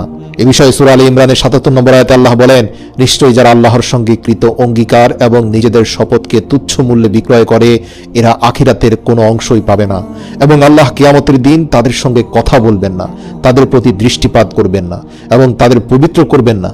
বস্তুত তাদের জন্য আছে যন্ত্রণাদায়ক শাস্তি। সূরা আলে ইমরান আয়াত নম্বর ৭৭। যারা কোনো মুসলমানের সম্মান নষ্ট হতে দেখেও তার রক্ষায় এগিয়ে আসে না, আল্লাহ তাদেরকে কিয়ামতের দিন অপমানিত করবেন। রাসূল সাল্লাল্লাহু আলাইহি সাল্লাম বলেন, যে ব্যক্তির সামনে কোনো মুমিনকে অপমান করা হলো এবং সে তাকে সাহায্য করলো না, অথচ সে সাহায্য করতে সক্ষম ছিল, কিয়ামতের দিন আল্লাহ সমগ্র সৃষ্টির সামনে তাকে অপমানিত করবেন। প্রিয় দর্শক, এখন আমরা জানব কিয়ামতের দিন আল্লাহ যাদেরকে অপমানিত করবেন।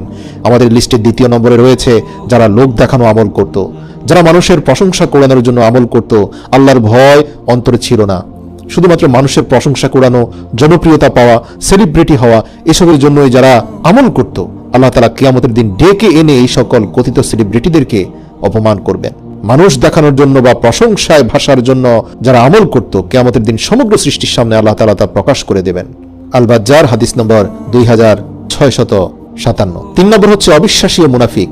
কিয়ামতের দিন আল্লাহ তাআলা অবিশ্বাসী ও মুনাফিকদের মিথ্যাচার প্রকাশ করে দিবেন, ফলে তারা মানুষের সামনে অপমানিত হবে। রাসূল সাল্লাল্লাহু আলাইহি সাল্লাম বলেন, কিয়ামতের দিন মুমিন ব্যক্তিকে তার রবের নিকটবর্তী করা হবে, তারপর আল্লাহ তার উপর পর্দা ঢেলে দেবেন এবং তার পাপের ব্যাপারে তার থেকে জবানবন্দি নেবেন। তিনি প্রশ্ন করবেন, তুমি তোমার পাপ সম্পর্কে জানো? সে বলবে, হে প্রতিপালক, আমি জানি, দুনিয়ায় আমি লুকায়িত রেখেছিলাম, আজ তোমার এই পাপগুলো আমি লুকায়িত রেখেই মাফ করে দিলাম। তা তোমার আর আমার মধ্যেই থাকলো। দ্বিতীয়, তোমার আত্মীয় স্বজন যারা এই কিয়ামতের ময়দানে উপস্থিত আছে, যাদের কাছে তোমার মান সম্মান ছিল, তাদের সামনে আর এগুলো প্রকাশ করলাম না। আল্লাহু আকবার। এই কথা শুনে সেই ব্যক্তি কাঁদতে থাকবে, বলতে থাকবে, হে রহমান, আপনি আমার উপর এতটা দয়া করলেন। আল্লাহ বলবেন, হ্যাঁ, এজন্যই করেছি, কারণ তুমিও দুনিয়ার বুকে মানুষকে সহজেই ক্ষমা করে দিতে। এরপর তার নেকির আমলনামা তার কাছে দেওয়া হবে। এরপর কাফির মুনাফিক লোকদের সামনে সেই ব্যক্তিকে প্রশংসিত করা হলেও কাফির এবং মুশরিকদেরকে আল্লাহ তাআলা শক্তভাবে পাকড়াও করবেন। সহিহ মুসলিম হাদিস নম্বর 6908। এছাড়াও বিশ্বাসঘাতক ব্যক্তিদেরকে আল্লাহ তাআলা কিয়ামতের দিন অপমানিত করবেন, যারা মানুষকে ওয়াদা দিয়ে ওয়াদা ভঙ্গ করত। বাসে থেকে বলতো আধা ঘন্টা লাগবে আসতে, অথচ তার 2 ঘন্টা সময় লাগছে। সে আছে 10 কিলোমিটার দূরে, অথচ বলছে আমি বাসার পাশেই। এই জাতীয় বিশ্বাসঘাতকতা, মিথ্যা কথা বলা, ওয়াদা ভঙ্গ করা, প্রত্যেক ব্যক্তিকে ধরে ধরে অপমান করা হবে। যারা দুনিয়াতে অপমানিত হয়নি ঠিকই, কিন্তু এই সকল পাপের জন্য কিয়ামতের দিন ঠিকই অপমানিত হবে। এছাড়াও আল্লাহর ব্যাপারে যারা মিথ্যা বলতো, নিজের বানানো কথা আল্লাহর নামে চালিয়ে দিত, এই সকল মিথ্যা ফতোয়াবাজদেরকে আল্লাহ ধরে ধরে অপমানিত করবেন।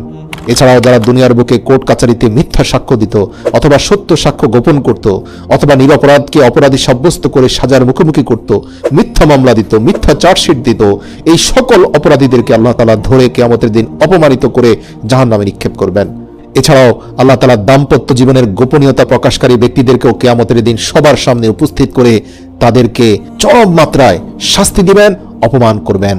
যে পুরুষ ও নারী নিজেদের দাম্পত্য জীবনের গোপনীয়তা প্রকাশ করে দেয়, কিয়ামতের দিন তারা অপমানিত হবে। রাসূল সাল্লাল্লাহু আলাইহি সাল্লাম বলেন, কিয়ামতের দিন সেই ব্যক্তি হবে আল্লাহর কাছে নিকৃষ্টতম পর্যায়ের, যে তার স্ত্রীর সঙ্গে মিলিত হয় এবং স্ত্রীও তার সঙ্গে মিলিত হয়, অতঃপর সে তার স্ত্রীর গোপনীয়তা ফাঁস করে দেয়। আল্লাহ রাব্বুল আলামিনের কাছে এটা পৃথিবীর সবচেয়ে নিকৃষ্ট মাত্রার একটা পাপ। আল্লাহ পাক এই পৃথিবীর বুকে কিছু কর্মকাণ্ডকে গোপন রেখেছেন, লজ্জা আর শালীনতা দিয়ে এগুলোকে ঢেকে রেখেছেন, এর মধ্যে এগুলোর সৌন্দর্য নিহিত রেখেছেন। যখন কোন মানুষ লজ্জা শরম ভুলে বেহায়া হয়ে যায় এবং এই সকল গোপন বিষয় মানুষকে বলে বেড়ায় নির্লজ্জের মতো, আল্লাহ তাআলা এদেরকে দুনিয়া আখিরাতে অপমানিত করেন। প্রিয় ভাই বোনেরা, সতর্ক থাকবেন। এছাড়াও আজকাল অনেক সাংবাদিক ভাইরা বিভিন্ন ধরনের স্ক্যান্ডাল প্রকাশ করেন। তারা মনে করেন যে ব্যক্তি পাপ করেছে তারই শাস্তি হবে। কখনো নয়। যে ব্যক্তি পাপ করেছে তার শাস্তি হবে সে অন্যায় করার কারণে, আর আপনার শাস্তি হবে মানুষের গোপন বিষয় প্রকাশ্যে মানুষের সামনে প্রকাশ করার জন্য। স্ক্যান্ডালের নামে আজকে যে মানুষের গোপনীয়তা প্রকাশ করা হচ্ছে, সেটি এক ভয়ঙ্কর রকমের অপরাধ। শুধুমাত্র কারো অপরাধ নিয়ে আপনি কাজীর কাছে বিচার দিতে পারেন, তার শাস্তি কামনা করতে পারেন, কিন্তু কোনো বিচারকের কাছে বিচার না দিয়ে সামাজিক যোগাযোগ মাধ্যমে মানুষের গোপন বিষয় প্রকাশ করে দেওয়া, এটা ভয়ঙ্কর রকমের অপরাধ এবং কিয়ামতের দিন আল্লাহ তাআলা এদেরকে কঠিন শাস্তি দিবেন। এছাড়াও সন্তান অস্বীকারী, নিজ সন্তানের পিতৃপরিচয় অস্বীকারীকে আল্লাহ তাআলা অপমানিত করবেন। এমন অনেক পুরুষ আছে যারা অবৈধ সন্তানের বাবা হয়েছেন, ইউনিভার্সিটি বা অফিসে তার প্রতি প্রেমাসক্ত হয়েছেন, অতঃপর অবৈধ জিনায় লিপ্ত হয়েছেন, সে ঘরে সন্তান জন্মের পরে তাকে অস্বীকার করেছেন। কিয়ামতের দিন 2টি শাস্তি হবে। এক হচ্ছে জিনার অপরাধের সন্তান জন্মদান, দ্বিতীয় অপরাধটি হচ্ছে পিতৃপরিচয় গোপন করার শাস্তি। এজন্য উলামা কেরামের রায় হচ্ছে, জিনা করেও যদি সন্তান জন্ম হয় সেটার পাপের শাস্তি তো পেতেই হবে। যদি কিছুটা শাস্তি কম পেতে চান অথবা দ্বিতীয় শাস্তির হাত থেকে রক্ষা পেতে চান, তাহলে অন্তত পিতৃপরিচয় অস্বীকার করবেন না। গনিমত আত্মসাৎকারী, যারা মুসলিমদের বিভিন্ন সম্পদ আত্মসাৎ করে, আল্লাহ পাক কিয়ামতের দিন তাদেরকেও অপমানিত করবেন।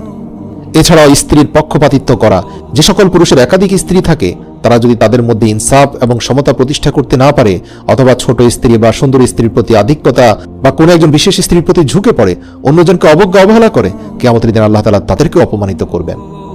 প্রিয় দর্শক, কিয়ামতের ময়দানে প্রথম পর্যায়ের হিসেব গ্রহণের পর আমলনামা দেওয়া হবে। প্রথম পর্যায়ের হিসেব গ্রহণে যারা যারা সহজ হিসাব পাবে তাদের আমলনামা ডান হাতে চলে যাবে, যাদের হিসেব কঠিন হবে এবং যারা জাহান্নামে যাবে তাদের আমলনামা বাম হাতে চলে যাবে। তারপরেও আমল উপস্থাপনের অংশ হিসেবে সেখানে অনেক ধরনের তর্ক বিতর্ক হবে, অপারগতা গ্রহণ করা হবে। পবিত্র কোরআনে এই সম্পর্কে অসংখ্য আয়াত আছে, সেখানে মানুষ বিভিন্নভাবে সবকিছু দিয়ে নিজেকে বাঁচানোর চেষ্টা করবে। আল্লাহ তাআলা বলেন, সেখানে তারা চাইলে নিজের পরিবার পরিজনকে দিয়ে দিবে, এমনকি আদরের সন্তানদেরকে দিয়ে দিবে, নিজের দুনিয়ার সকল ধন সম্পদ, এমনকি পবিত্র কোরআনে বলা হয়েছে তারা দুনিয়া পুরো পৃথিবী পরিমাণ স্বর্ণ মুদ্রা দিয়ে হলেও সেখান থেকে বাঁচতে চাইবে।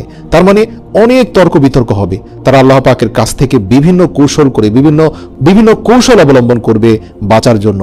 আল্লাহকে কোনোভাবে তারা বোঝানোর চেষ্টা করবে যে তাদের আসলে দোষ ছিল না, কিন্তু আসলে সেখানে তার হাত সাক্ষী দিবে, তার পা সাক্ষী দিবে। সে আসলে কোনোভাবে আল্লাহকে কনভিন্স করার সুযোগ পাবে না। তার সামনে এত পরিমাণে সাক্ষী এসে উপস্থিত হবে যে তার পক্ষে শেষ পর্যন্ত এটা মেনে নিতে হবে যে আল্লাহ তাকে জাহান্নামে যে পাঠিয়েছেন তা তার প্রতি কোনো ধরনের অন্যায় করা হয়নি। একটি জাহান্নামীও মুখ দিয়ে এ কথা বলবে না যে আমার উপর অন্যায় করা হয়েছে। দুনিয়াতে যেমন কারোর শাস্তি হলেও সে বলে আমার সাথে অন্যায় হয়েছে, আমি ন্যায় বিচার পাইনি, আখিরাতে এমনটা হবে না। কেননা তার হাত পা এবং যার সাথে অন্যায় হয়েছে, যেভাবে অন্যায় হয়েছে, যেখানে অন্যায় হয়েছে, তার সব কিছুই সেখানে সাক্ষী দেওয়ার কারণে তারা কেউ সেখানে পার পেয়ে যাবে না। এমনকি মানুষ নিজের আমলনামা যেমন পড়তে পারবে, অন্যরাও পড়তে পারবে। কিছু মানুষকে আল্লাহ তাআলা ছাড় দিবেন, তাদের উপর দয়াশীল হবেন, তাদের ভুল ত্রুটিগুলো অনেক ক্ষেত্রে গোপন করা হবে। যারা দুনিয়াতে বেশি বেশি ক্ষমা করেছে তাদের ভুল গোপন করা হবে। যারা দুনিয়াতে অনেক অহংকারী ছিল তাদের সকল দোষ ত্রুটি মানুষের সামনে প্রকাশ্যে নিয়ে আসা হবে। বাইরের সুরতে তারা মানুষের কাছে ভালো মানুষ ছিল ঠিকই, ভিতরে তারা ছিল ভয়ঙ্কর রকমের পাপী। এদেরকে আল্লাহ তাআলা কিয়ামতের দিন এক্সপোজ করবেন, তাদের প্রকাশ করে দিবেন। মানুষের সামনে প্রকাশ হওয়ার পরে সবাই আশ্চর্য হয়ে যাবে, আরে এই ব্যক্তি তো ছিল আল্লামা, এই ব্যক্তি ছিল মহান মানুষ, এই ব্যক্তি ছিল বড় ধরনের আলেম, অথচ আজ দেখো সে কত বড় অপরাধী। প্রিয় দর্শক, আমলনামা পড়ার পর সব ধরনের আপত্তি দূর হয়ে যাবে। আমলনামার সাথে সম্পৃক্ত সব ধরনের প্রমাণ আল্লাহ হাজির করবেন। এরপর আমলনামা মাপার দাড়িপাল্লায় স্থাপন করা হবে, তখন সব ধরনের আমল ওজন করা হবে। দাড়িপাল্লায় ওজনের পর মানুষ বিভিন্ন দলে বিভক্ত হবে, অর্থাৎ নবী ও রাসূলদের তত্ত্বাবধানে ঝান্ডা থাকবে এবং তাদের পেছনে তাদের অনুসারীরা চলবে। যেমন মুহাম্মদ সাল্লাল্লাহু আলাইহি সাল্লামের ঝান্ডা, ইব্রাহিম আলাইহিস সালামের ঝান্ডা, মূসা আলাইহিস সালামের ঝান্ডা। অন্যদিকে জালিম ও কাফেরদেরও বিভিন্ন ঝান্ডা থাকবে। যেমন ফেরাউনের একটি ঝান্ডা থাকবে, সেখানে ফেরাউনি স্টাইলে যারা দেশ শাসন করেছে, মানুষের উপর অত্যাচার করেছে, তারাও ফেরাউনের দলে, ফেরাউনের ঝান্ডায় দলবদ্ধভাবে জামায়াতের সাথে জাহান্নামের দিকে যাবে। এছাড়াও মুশরিক, পণ্ডিত, জালিম, পরকাল অস্বীকারী সহ সবার আলাদা আলাদা দল থাকবে। পবিত্র কোরআনে ইরশাদ হয়েছে, একত্র করো গুনাহগারদের, তাদের দোসরদেরকেও, আল্লাহ ব্যতীত যাদের যাদের ইবাদত করত তাদেরকেও ধরে নিয়ে আসো, অতঃপর তাদের জাহান্নামের রাস্তা দেখিয়ে দাও। সূরা সাফফাত আয়াত নম্বর 22 এবং 23। অতঃপর আল্লাহর পক্ষ থেকে জাহান্নামকে কাছে টেনে নিয়ে আসা হবে। জাহান্নামের গর্জনের চারদিকে উত্তাপ ছড়িয়ে পড়বে, জান্নাতি জাহান্নামী সবাই ভয় পেয়ে যাবে, চারদিক অন্ধকারে ছেয়ে যাবে। তখন মানুষ আল্লাহ প্রদত্ত আলো দিয়ে চলা শুরু করবে। যে সকল ঈমানদার থাকবে তারা তাদের আলো দিয়ে জাহান্নামের অন্ধকার কিছুটা দূর করবে। সেখানে মুনাফিকরাও থাকবে। পবিত্র কোরআনে ইরশাদ হয়েছে, অতঃপর উভয়ের মাঝখানে একটি প্রাচীর স্থাপন করা হবে, তাতে একটি দরজা থাকবে, যার ভেতরে থাকবে রহমত, বাইরে থাকবে শাস্তি। সর্বশেষ পুলসিরাত পাড়ি দিয়ে সর্বপ্রথম রাসূল সাল্লাল্লাহু আলাইহি সাল্লাম এই পৃথিবীর বুকে সর্বপ্রথম মানব হবেন যিনি জান্নাতে প্রবেশ করবেন। তারপর মুহাজির ও আনসারদের দরিদ্র ব্যক্তিরা জান্নাতে প্রবেশ করবেন। এরপর উম্মতের মধ্যে যারা দরিদ্র ছিল তারা প্রবেশ করবে।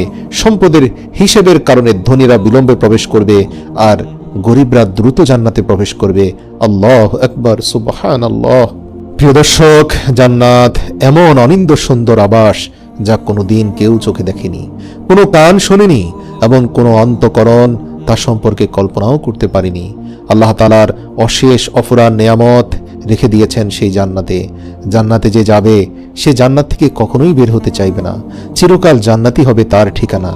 জান্নাতের বর্ণনা দিতে গিয়ে কোরআনে আল্লাহ ইরশাদ করেছেন, মুত্তাকি আল্লাহ ভীরু লোকেরা থাকবে জান্নাতের বাগান ও ঝর্ণার পাদদেশে, এবং তাদের বলা হবে, এখানে তোমরা শান্তি ও নিরাপত্তার সঙ্গে প্রবেশ করো। তাদের মনে যদি সামান্য পরিমাণ মনোমালিন্য থেকে থাকে তা আমি বের করে দেব। তারা পরস্পর ভাই ভাই হয়ে মিলিত হয়ে মুখোমুখি বসে থাকবে। সেখানে তাদের পরিশ্রম করতে হবে না এবং তারা সেখান থেকে বহিষ্কৃত হবে না। সুবহানাল্লাহ, আল্লাহু আকবার।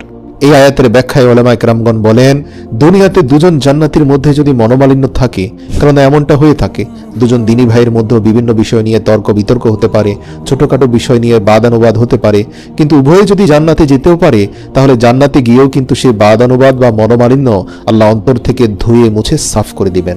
তাদের অন্তরে শুধু ভালোবাসা থাকবে, তারা পরস্পর বন্ধু হয়ে যাবে। কিছু লোক তাদের পাপের শাস্তি হিসেবে জাহান্নামে যাবে, তারা সরাসরি জান্নাতে প্রবেশ করবে না। ঈমানদার আমলও আছে, কিন্তু দাড়িপাল্লায় আমল কম হওয়ায় জাহান্নামে ছিল, তাই জাহান্নাম তাদের মধ্য থেকে সর্বশেষ যে ব্যক্তি চিরসুখের আধার জান্নাতে প্রবেশ করবে তার সম্পর্কে হাদিসে কুদসিতে বর্ণনা রয়েছে।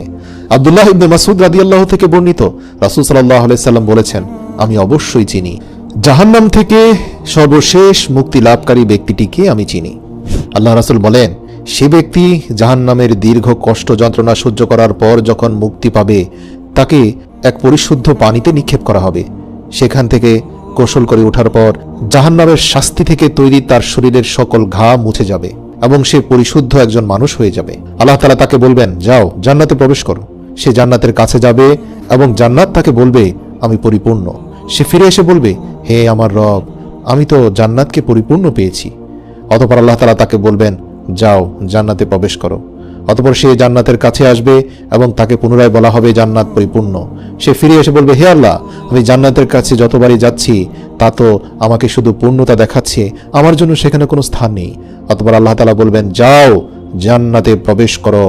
সে মনে মনে ভাববে, আল্লাহ তাআলা আমাকে জান্নাতে পাঠাতে চাইছেন, অথচ এই পুরো জান্নাতে আমার দাঁড়ানোর জন্য একটু জায়গাও খালি নেই। বারবার জান্নাত আমাকে বলছে যে সে পরিপূর্ণ হয়ে গিয়েছে। আল্লাহ তাআলা তার অন্তরের কথা বুঝতে পারবেন, সাথে সাথে বলবেন, হে আমার বান্দা, তোমার জন্য দুনিয়ার থেকে 10 গুণ বড় জান্নাত আমি তৈরি করে রেখেছি, যাও প্রবেশ করো। তখন সে বলবে, হে আমার রব, আপনি কি আমার সঙ্গে মশকরা করছেন? জান্নাতে সোজা হয়ে দাঁড়ানোর কোনো সিট আমার জন্য খালি নেই, আর আপনি বলছেন দুনিয়া থেকে 10 গুণ বড় জান্নাত? অথবা আপনি কি আমার উপর অসন্তুষ্ট হয়েছেন? এই কথা বলে আল্লাহর রাসূল সাল্লাল্লাহু আলাইহি সাল্লাম এতটা হাসছিলেন যে আল্লাহর রাসূলের দাঁতের মাড়ি পর্যন্ত বের হয়ে গিয়েছিল। হাসতে হাসতে আল্লাহর রাসূল বলেন, আল্লাহ তাআলা সেই ব্যক্তিকে বলল, হে আমার বান্দা, এই যে 10 গুণ বড় জান্নাতের কথা বললাম, এটা হচ্ছে মর্যাদার বিবেচনায় সবচেয়ে নিম্নমানের জান্নাত। এবার তুমি ভাবো, যারা শ্রেষ্ঠ জান্নাত পেয়েছে তাদেরটা পৃথিবী থেকে কত গুণ বড়। বুখারী হাদিসে কুদসি হাদিস নম্বর 54। ইবনে মাসউদ রাদিয়াল্লাহু থেকে বর্ণিত আরেকটি হাদিস আছে, সেখানে আরেকজন ব্যক্তির কথা বলা হয়েছে যে এমন একজন ব্যক্তি জাহান্নামের আগুন থেকে বের হয়ে হোঁচট খেতে খেতে কোনো রকমে বের হয়ে আসবে।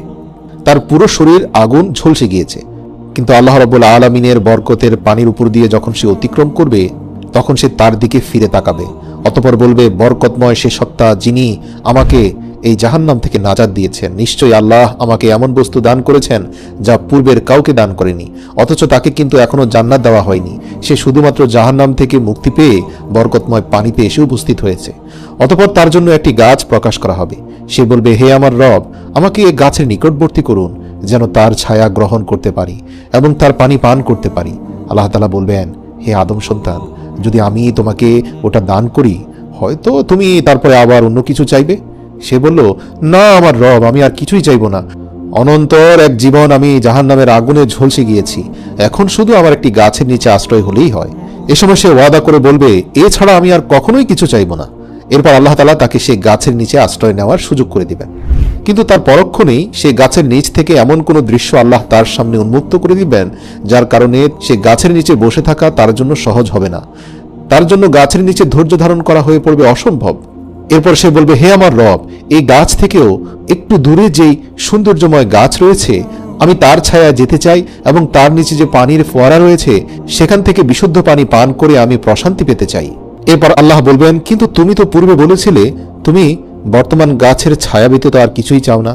তখন সে বলবে, হে আল্লাহ, ওখানে যদি যেতে পারি এরপর আর কিছুই চাইব না। তখন আল্লাহ বলবেন, হে আদম সন্তান, তুমি কি সত্যি ওয়াদা করছো এরপরে আর কিছুই চাইবে না? সে বলবে, হে আল্লাহ, আমি আপনাকে ওয়াদা দিচ্ছি এরপরে আর কিছুই চাইব না।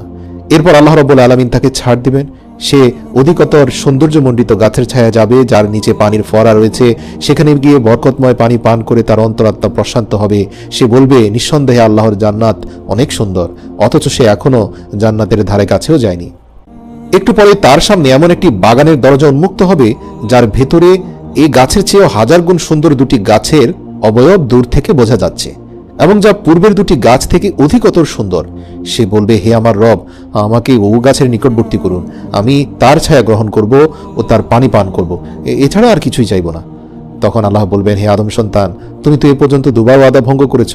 সে বলবে, হে আমার রব, অবশ্যই এটাই আমার চাই, এরপরে আর কিছুই চাইব না। আসলে তাকে এমন দৃশ্য দেখানো হবে যার উপর তার ধৈর্য ধারণ করা সম্ভব হবে না, এটা আল্লাহ তাআলাও ভালো করে জানেন। তখন আল্লাহ তাআলা বললেন, ঠিক আছে, তুমি একটু সামনে যাও। অতঃপর সে একটু সামনে যাওয়ার পরে সে জান্নাতীদের আওয়াজ শুনবে। সে বলবে, হে আমার রব, আমাকে তাতে প্রবেশ করান, আমি আর সহ্য করতে পারছি না। আল্লাহ তাআলা বলবেন, হে বনি আদম, কি সে তোমার থেকে আমাকে নিষ্কৃতি দেবে? তখন আল্লাহ তাআলা বলবেন, হে বনি আদম, আমি কি তোমাকে তার থেকেও শ্রেষ্ঠ কিছু দেব না, যাতে তুমি শতভাগ সন্তুষ্ট হয়ে যাও এবং তুমি দুনিয়ার মধ্যে সবচেয়ে সম্মানিত মানুষ হও এবং তোমাকে দুনিয়ার থেকে 10 গুণ বেশি জান্নাতের মালিক বানিয়ে সম্মানিত করি? সে বলবে, হে আমার রব, আপনি কি আমার সঙ্গে ঠাট্টা করছেন?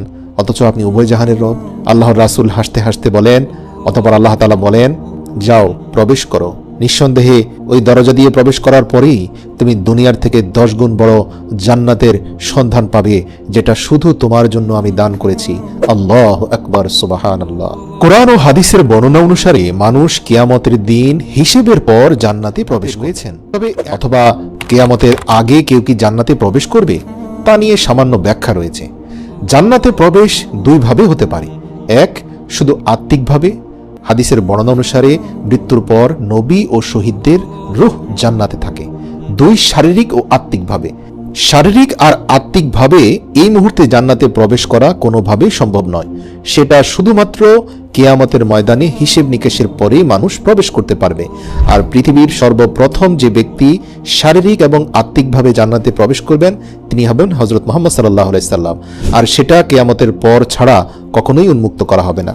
তার মানে এখন যে আমরা বিভিন্ন সময় শুনি যে ওই ব্যক্তি জান্নাতে আছেন, বা আল্লাহ রাসূলের বিভিন্ন হাদিস থেকে জানা যায় অনেক মানুষ জান্নাতে আছেন, এমন দৃশ্য আল্লাহ রাসূল স্বপ্নে দেখেছেন বা বর্ণনা করেছেন, তাহলে তারা কিভাবে জান্নাতে এখন আছেন? তারা আসলে আত্মিকভাবে আছেন, মানে তাদের আত্মা জান্নাতে আছে। কিন্তু শারীরিক এবং আত্মিকভাবে পরিপূর্ণ মানুষ জান্নাতে যে প্রবেশ করার ব্যাপারটা, এটা কিয়ামতের ময়দানে হিসাব নিকাশের পরেই ঘটবে। আনাস রাদিয়াল্লাহু তাআলা আনহু থেকে বর্ণিত, রাসূল সাল্লাল্লাহু আলাইহি ওয়াসাল্লাম ইরশাদ করেন, কিয়ামতের দিন আমি জান্নাতের দরজায় পৌঁছে দরজা খোলার জন্য বলবো। তখন জান্নাতের দরজার রক্ষী ফেরেশতা বলবে, আপনি কে? আমি বলবো, মুহাম্মদ। তখন সে বলবে, আপনার সম্পর্কে আমাকে বলা হয়েছে যে আপনার আগে আমি যেন অন্য কারোর জন্য এ দরজা না খুলি। অন্য হাদিসে আল্লাহর রাসূল ইরশাদ করেন, আল্লাহ তাআলা বলেন, আমি আমার সৎ বান্দাদের জন্য এমন কিছু প্রস্তুত করেছি যা কোনো চোখ দেখেনি, যে সম্পর্কে কোনো কান শুনেনি এবং কোনো অন্তর তা কল্পনাও করেনি। এই সব কিছুই তাদের চক্ষু শীতলকারী, যা লুকিয়ে রাখা হয়েছে তাদের কাজকর্মের প্রতিদান হিসাবে। সূরা সাজদা আয়াত নম্বর 17। প্রিয় ভাই ও বোনেরা, জান্নাত আপনার জন্য ব্যাকুল হয়ে অপেক্ষা করছে। একদিন আল্লাহর রাসূল সাল্লাল্লাহু আলাইহি ওয়াসাল্লাম সাহাবীদেরকে নিয়ে ফজরের সালাত আদায় করছিলেন। সাহাবীরা দেখলেন রাসূল সাল্লাল্লাহু আলাইহি ওয়াসাল্লাম তার হাত উপরের দিকে বাড়িয়ে কিছু একটা টেনে ছেঁড়ার চেষ্টা করছেন। এরপর তিনি একটু মুচকি হেসে তার হাতকে পিছিয়ে আনলেন। এই দৃশ্য দেখে সাহাবীরা জিজ্ঞাসা করলেন, ইয়া রাসূলুল্লাহ সাল্লাল্লাহু আলাইহি ওয়াসাল্লাম, আমরা আপনাকে আজকে এমন কিছু করতে দেখেছি যা ইতিপূর্বে কখনো দেখিনি। আমরা দেখতে পেলাম আপনি শূন্যের মাঝে হাত বাড়িয়ে কিছু একটা ধরার চেষ্টা করছেন, কিন্তু হঠাৎ করে মুচকি হেসে কি ভেবে আপনার হাতটা ফিরিয়ে আনলেন? আল্লাহর রাসূল জবাবে বললেন, আমাকে এইমাত্র জান্নাত দেখানো হয়েছে। আমি জান্নাতের বাগানে আঙ্গুর গাছে এক থোকা আঙ্গুর দেখতে পেয়েছি। আমি সেই আঙ্গুর নেয়ার চেষ্টা করেছি। আমি যদি সেই আঙ্গুরগুলো নিতে পারতাম তাহলে তোমরা কিয়ামত পর্যন্ত এই আঙ্গুর খেতে পারতে। সুবহানাল্লাহ। আল্লাহর রাসূল সাল্লাল্লাহু আলাইহি সাল্লাম বললেন, এরপর আমি দেখতে পেলাম জাহান্নামের আগুন। তখন আমি আমার হাতকে পিছিয়ে আনি। প্রিয় মুসলিম ভাই ও বোনেরা, একবার কল্পনা করুন তো, যদি আমরা দুনিয়াতে বসে আমাদের চোখের সামনে জান্নাত এবং জাহান্নামকে দেখতে পেতাম, আমাদের মধ্যে কি পরিবর্তন আসতো। কিন্তু এটা দেখার বিষয় নয়, এটা আসলে উপলব্ধি করার বিষয়। আল্লাহর রাসূল সাল্লাল্লাহু আলাইহি ওয়াসাল্লাম বলেন, নিশ্চয়ই জান্নাত তোমাদের জন্য তোমাদের জুতার ফিতার চেয়েও নিকটবর্তী এবং জাহান্নামও ঠিক একই রকম নিকটবর্তী। প্রিয় দর্শক, জান্নাত আপনার সামনেই রয়েছে, কিন্তু আপনি যদি আত্মিকভাবে এখনই জান্নাতে প্রবেশ না করেন তাহলে এর দরজা আপনার জন্য হয়তো চিরতরে বন্ধ হয়ে যেতে পারে, যা আর কখনো খুলবে না। প্রিয় মুসলিম ভাই বোনেরা, হযরত আবু হুরায়রা রাদিয়াল্লাহু হতে বর্ণিত আল্লাহর রাসূল সাল্লাল্লাহু আলাইহি ওয়াসাল্লাম বলেন, আল্লাহ তাআলা জান্নাত জাহান্নাম সৃষ্টি করার পর জিবরাইল আলাইহিস সালামকে বললেন, যাও জান্নাতে গিয়ে দেখো আমি জান্নাতীদের জন্য যেসব নিয়ামত সৃষ্টি করে রেখেছি তুমি সেগুলো দেখে এসো।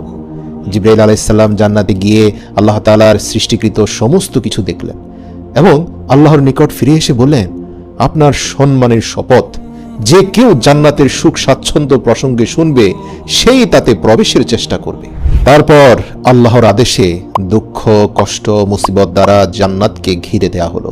আল্লাহ জিবরাইল আলাইহিস সালামকে পুনরায় বললেন, তুমি আবার জান্নাতে প্রবেশ করো এবং জান্নাতীদের জন্য আমার তৈরিকৃত সামগ্রী দেখে এসো। রাসূল সাল্লাল্লাহু আলাইহি সাল্লাম বললেন, তারপর তিনি সেখানে ফিরে গিয়ে দেখতে পেলেন যে তা কষ্ট ও মুসিবতের বস্তু দ্বারা ঘেরাও করে রাখা হয়েছে। তিনি আল্লাহ তাআলার নিকট ফিরে এসে বললেন, আপনার সম্মানের শপথ, আমার ভয় হচ্ছে যে এতে কোনো ব্যক্তি যেতে পারবে না। আমার মনে হয় না কারো পক্ষে এই কঠিন জান্নাতে পৌঁছানো সম্ভব। এবার আল্লাহ তাআলা তাকে বললেন, আমি জাহান্নাম এবং জাহান্নামীদের জন্য যে আযাব তৈরি করে রেখেছি, তুমি গিয়ে তা দেখে এসো। তিনি সেখানে গিয়ে দেখতে পেলেন যে এর একাংশ অন্য অংশের উপর চড়াও হচ্ছে, একটি অন্যটিকে গ্রাস করছে। তিনি তা দেখার পর আল্লাহ তাআলার সামনে ফিরে এসে বললেন, আপনার সম্মানের শপথ, যে ব্যক্তি এর বর্ণনা শুনবে সে এতে প্রবেশ করবে না। তারপর আল্লাহর নির্দেশে জাহান্নামকে লোভ, লালসা এবং চোখের আকর্ষণীয় বস্তু দ্বারা ঘিরে ফেলা হলো। এরপর জিবরাইল আলাইহিস সালামকে আল্লাহ বললেন, তুমি এবার সেখানে যাও এবং দেখে এসো। জিবরাইল আমিন সেখানে আবারও গেলেন এবং ফিরে এসে বললেন, আপনার সম্মানের কসম, আমার তো ধারণা হচ্ছে যে কেউই এই জাহান্নাম থেকে মুক্তি পাবে না, কারণ এটাকে এত করা হয়েছে। আল্লাহু আকবার। হাদিসটি সুনানে আন-নাসাই, তিরমিজি ও আবু দাউদে বর্ণিত রয়েছে। এরপর আল্লাহ তাআলা জান্নাতকে আদেশ করলেন, এই জান্নাত তুমি বলো। তখন জান্নাত বলল, মুমিনগণ সফল হয়ে গেছে। সূরা মুমিনুনের 1 নম্বর আয়াত। অথবা জিবরাইল আলাইহিস সালাম সহ সকল ফেরেশতাগণ জান্নাতের উদ্দেশ্যে জবাব দিয়ে বললেন, তুমি ধন্য, কারণ তুমি হচ্ছ রাজাদের আবাসস্থল। তবে এখানে দুনিয়ার রাজা বাদশাদেরকে বোঝানো হয়নি, ঈমানদারদের বোঝানো হয়েছে, যারা ঈমানের রাজ্যে রাজা, একনিষ্ঠ আনুগত্যের মাধ্যমে এক এবং অদ্বিতীয় খোদাকে যারা খুশি করতে পেরেছে, তারাই প্রকৃত রাজা এবং তারাই প্রকৃত রানী হয়ে এই জান্নাতে প্রবেশ করবে। একদা জান্নাত এবং জাহান্নাম আল্লাহ তাআলাকে জিজ্ঞেস করেছিল। জান্নাত বলল, হে আমার প্রভু, কেন আমার মধ্যে শুধুমাত্র দুর্বল এবং নিঃস্ব লোকেরা প্রবেশ করবে?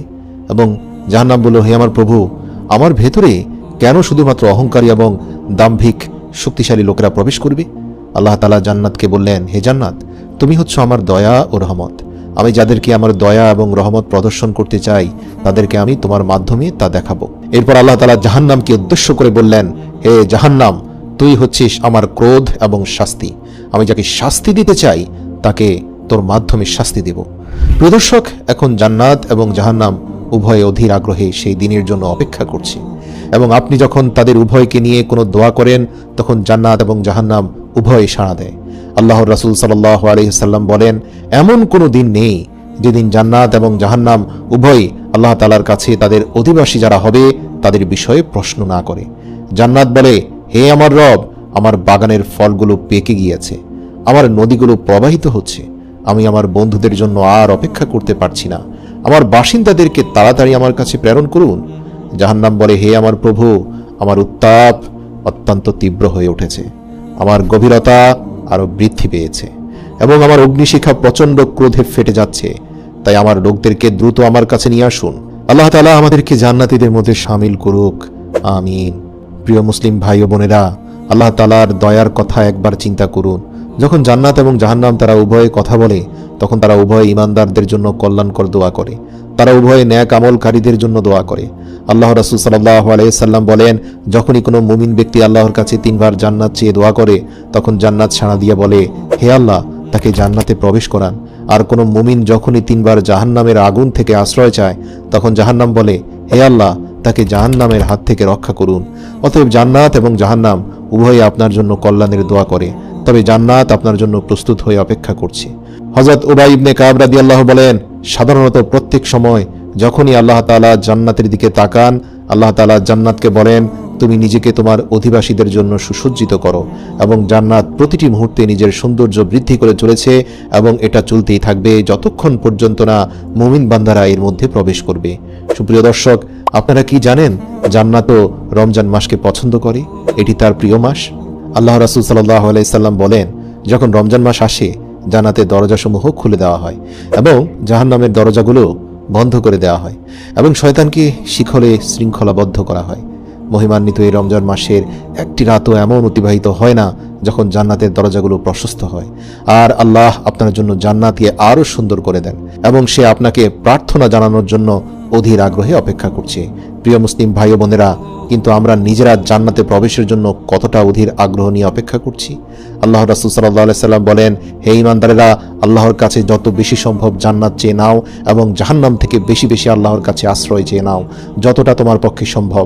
প্রিয় দর্শক, জান্নাত অনুসন্ধানকারী বান্দারা কখনো ঘুমিয়ে থাকতে পারে না এবং জাহান্নামের আগুন থেকে যারা বাঁচতে চায় তারাও ঘুমিয়ে থাকতে পারে না। আল্লাহ রাসূল সাল্লাল্লাহু আলাইহি সাল্লাম আরও বলেন, পরকালের জীবন দুঃখ কষ্ট দিয়ে ঘেরা এবং এই দুনিয়া হচ্ছে আনন্দ আর ভোগ বিলাসে পরিপূর্ণ। কিন্তু আপনি যদি জান্নাতের সুখ শান্তি এবং নিয়ামত সম্পর্কে জানতেন, তাহলে কি এই দুনিয়ার কোনো আনন্দ বা বেদনা আপনার জান্নাতের পথে বাধা হয়ে দাঁড়াবে? দর্শক, মনে করুন সেই কথা যখন আল্লাহ রাসূল সাল্লাল্লাহু আলাইহি সাল্লাম তার হাত বাড়িয়েছিলেন জান্নাতের বাগান থেকে আঙ্গুরের থোকা নেয়ার জন্য। কল্পনা করুন আপনি যদি ফেরাউনের স্ত্রী আসিয়ার মতো হতেন, যখন তিনি উপরের দিকে তাকালেন এবং জান্নাতে তিনি তার জন্য নির্মিত পুরো প্রাসাদটি দেখতে পান, তখন ফেরাউনের নির্মম অত্যাচার তার মুখ থেকে হাসি কেড়ে নিতে পারেনি। কিন্তু আপনার নিজেকে জান্নাতে দেখার আগে আপনাকে এটা আপনার অন্তরে গভীরভাবে অনুভব করতে হবে এবং আপনাকে আপনার সত্তার প্রতিটি বিন্দু দিয়ে এটির জন্য সংগ্রাম করতে হবে। আল্লাহ তাআলা আমাদেরকে জান্নাতের মেহমান হিসেবে কবুল করুন, আমিন। আসুন, জান্নাতের প্রথম ধাপ দুনিয়ার বুকে, সেটা হচ্ছে ইস্তেগফারের মাধ্যমে নিজেকে পরিশুদ্ধ করা এবং ভবিষ্যৎ জীবনে কোনো গুনাহ করব না, এই মর্মে আল্লাহকে প্রতিশ্রুতি দেওয়া। আসুন আমরা সেই দোয়াটি পড়ি, যেই দোয়াটি পড়ার মাধ্যমে হযরত আদম আলাইহিস সালাম তার জান্নাতে করা গুনাহ থেকে আল্লাহ পাকের কাছে ক্ষমা পেয়েছিলেন এবং যেই দোয়াটি আল্লাহ তাআলা কোরআনে উল্লেখ করে বলে দিয়েছেন এই দোয়ার মাধ্যমে আদম ক্ষমা পেয়েছে, সুতরাং হে আমার বান্দারা তোমরাও ক্ষমা চাও। আসুন সবাই পড়ি, রব্বানা যালামনা আনফুসানা ওয়া ইল্লাম তাগফির লানা ওয়া তারহামনা লানাকুনান্না মিনাল খাসিরিন। হে প্রভু, আমরা নিজেদের উপর জুলুম করেছি, আমরা নিজেদের নফসের গোলামি করেছি, আমাদের আত্মা কলুষিত হয়েছে। হে আমার রব, আপনি দয়াময় মেহেরবান, আপনি আমাদের ক্ষমা করে দিন, আমাদেরকে পরিশুদ্ধ করে দিন, আমাদের নফসকে আপনি পরিষ্কার পরিশুদ্ধ করে দিন, আমাদের অতীত জীবনের সকল গুনাহ মাফ করে দেন। হে রব, আমাদেরকে ভবিষ্যতে আপনি সরল সঠিক অবিচল পথের উপরে আমাদেরকে প্রতিষ্ঠিত রাখুন, আমাদের ধৈর্য ধারণ করার তৌফিক দান করুন। মৃত্যুর আগের দিন পর্যন্ত আপনি আমাদের এই ধৈর্যকে বিস্তৃত করে দিন। আমা তৌফিক ইল্লা বিল্লাহ।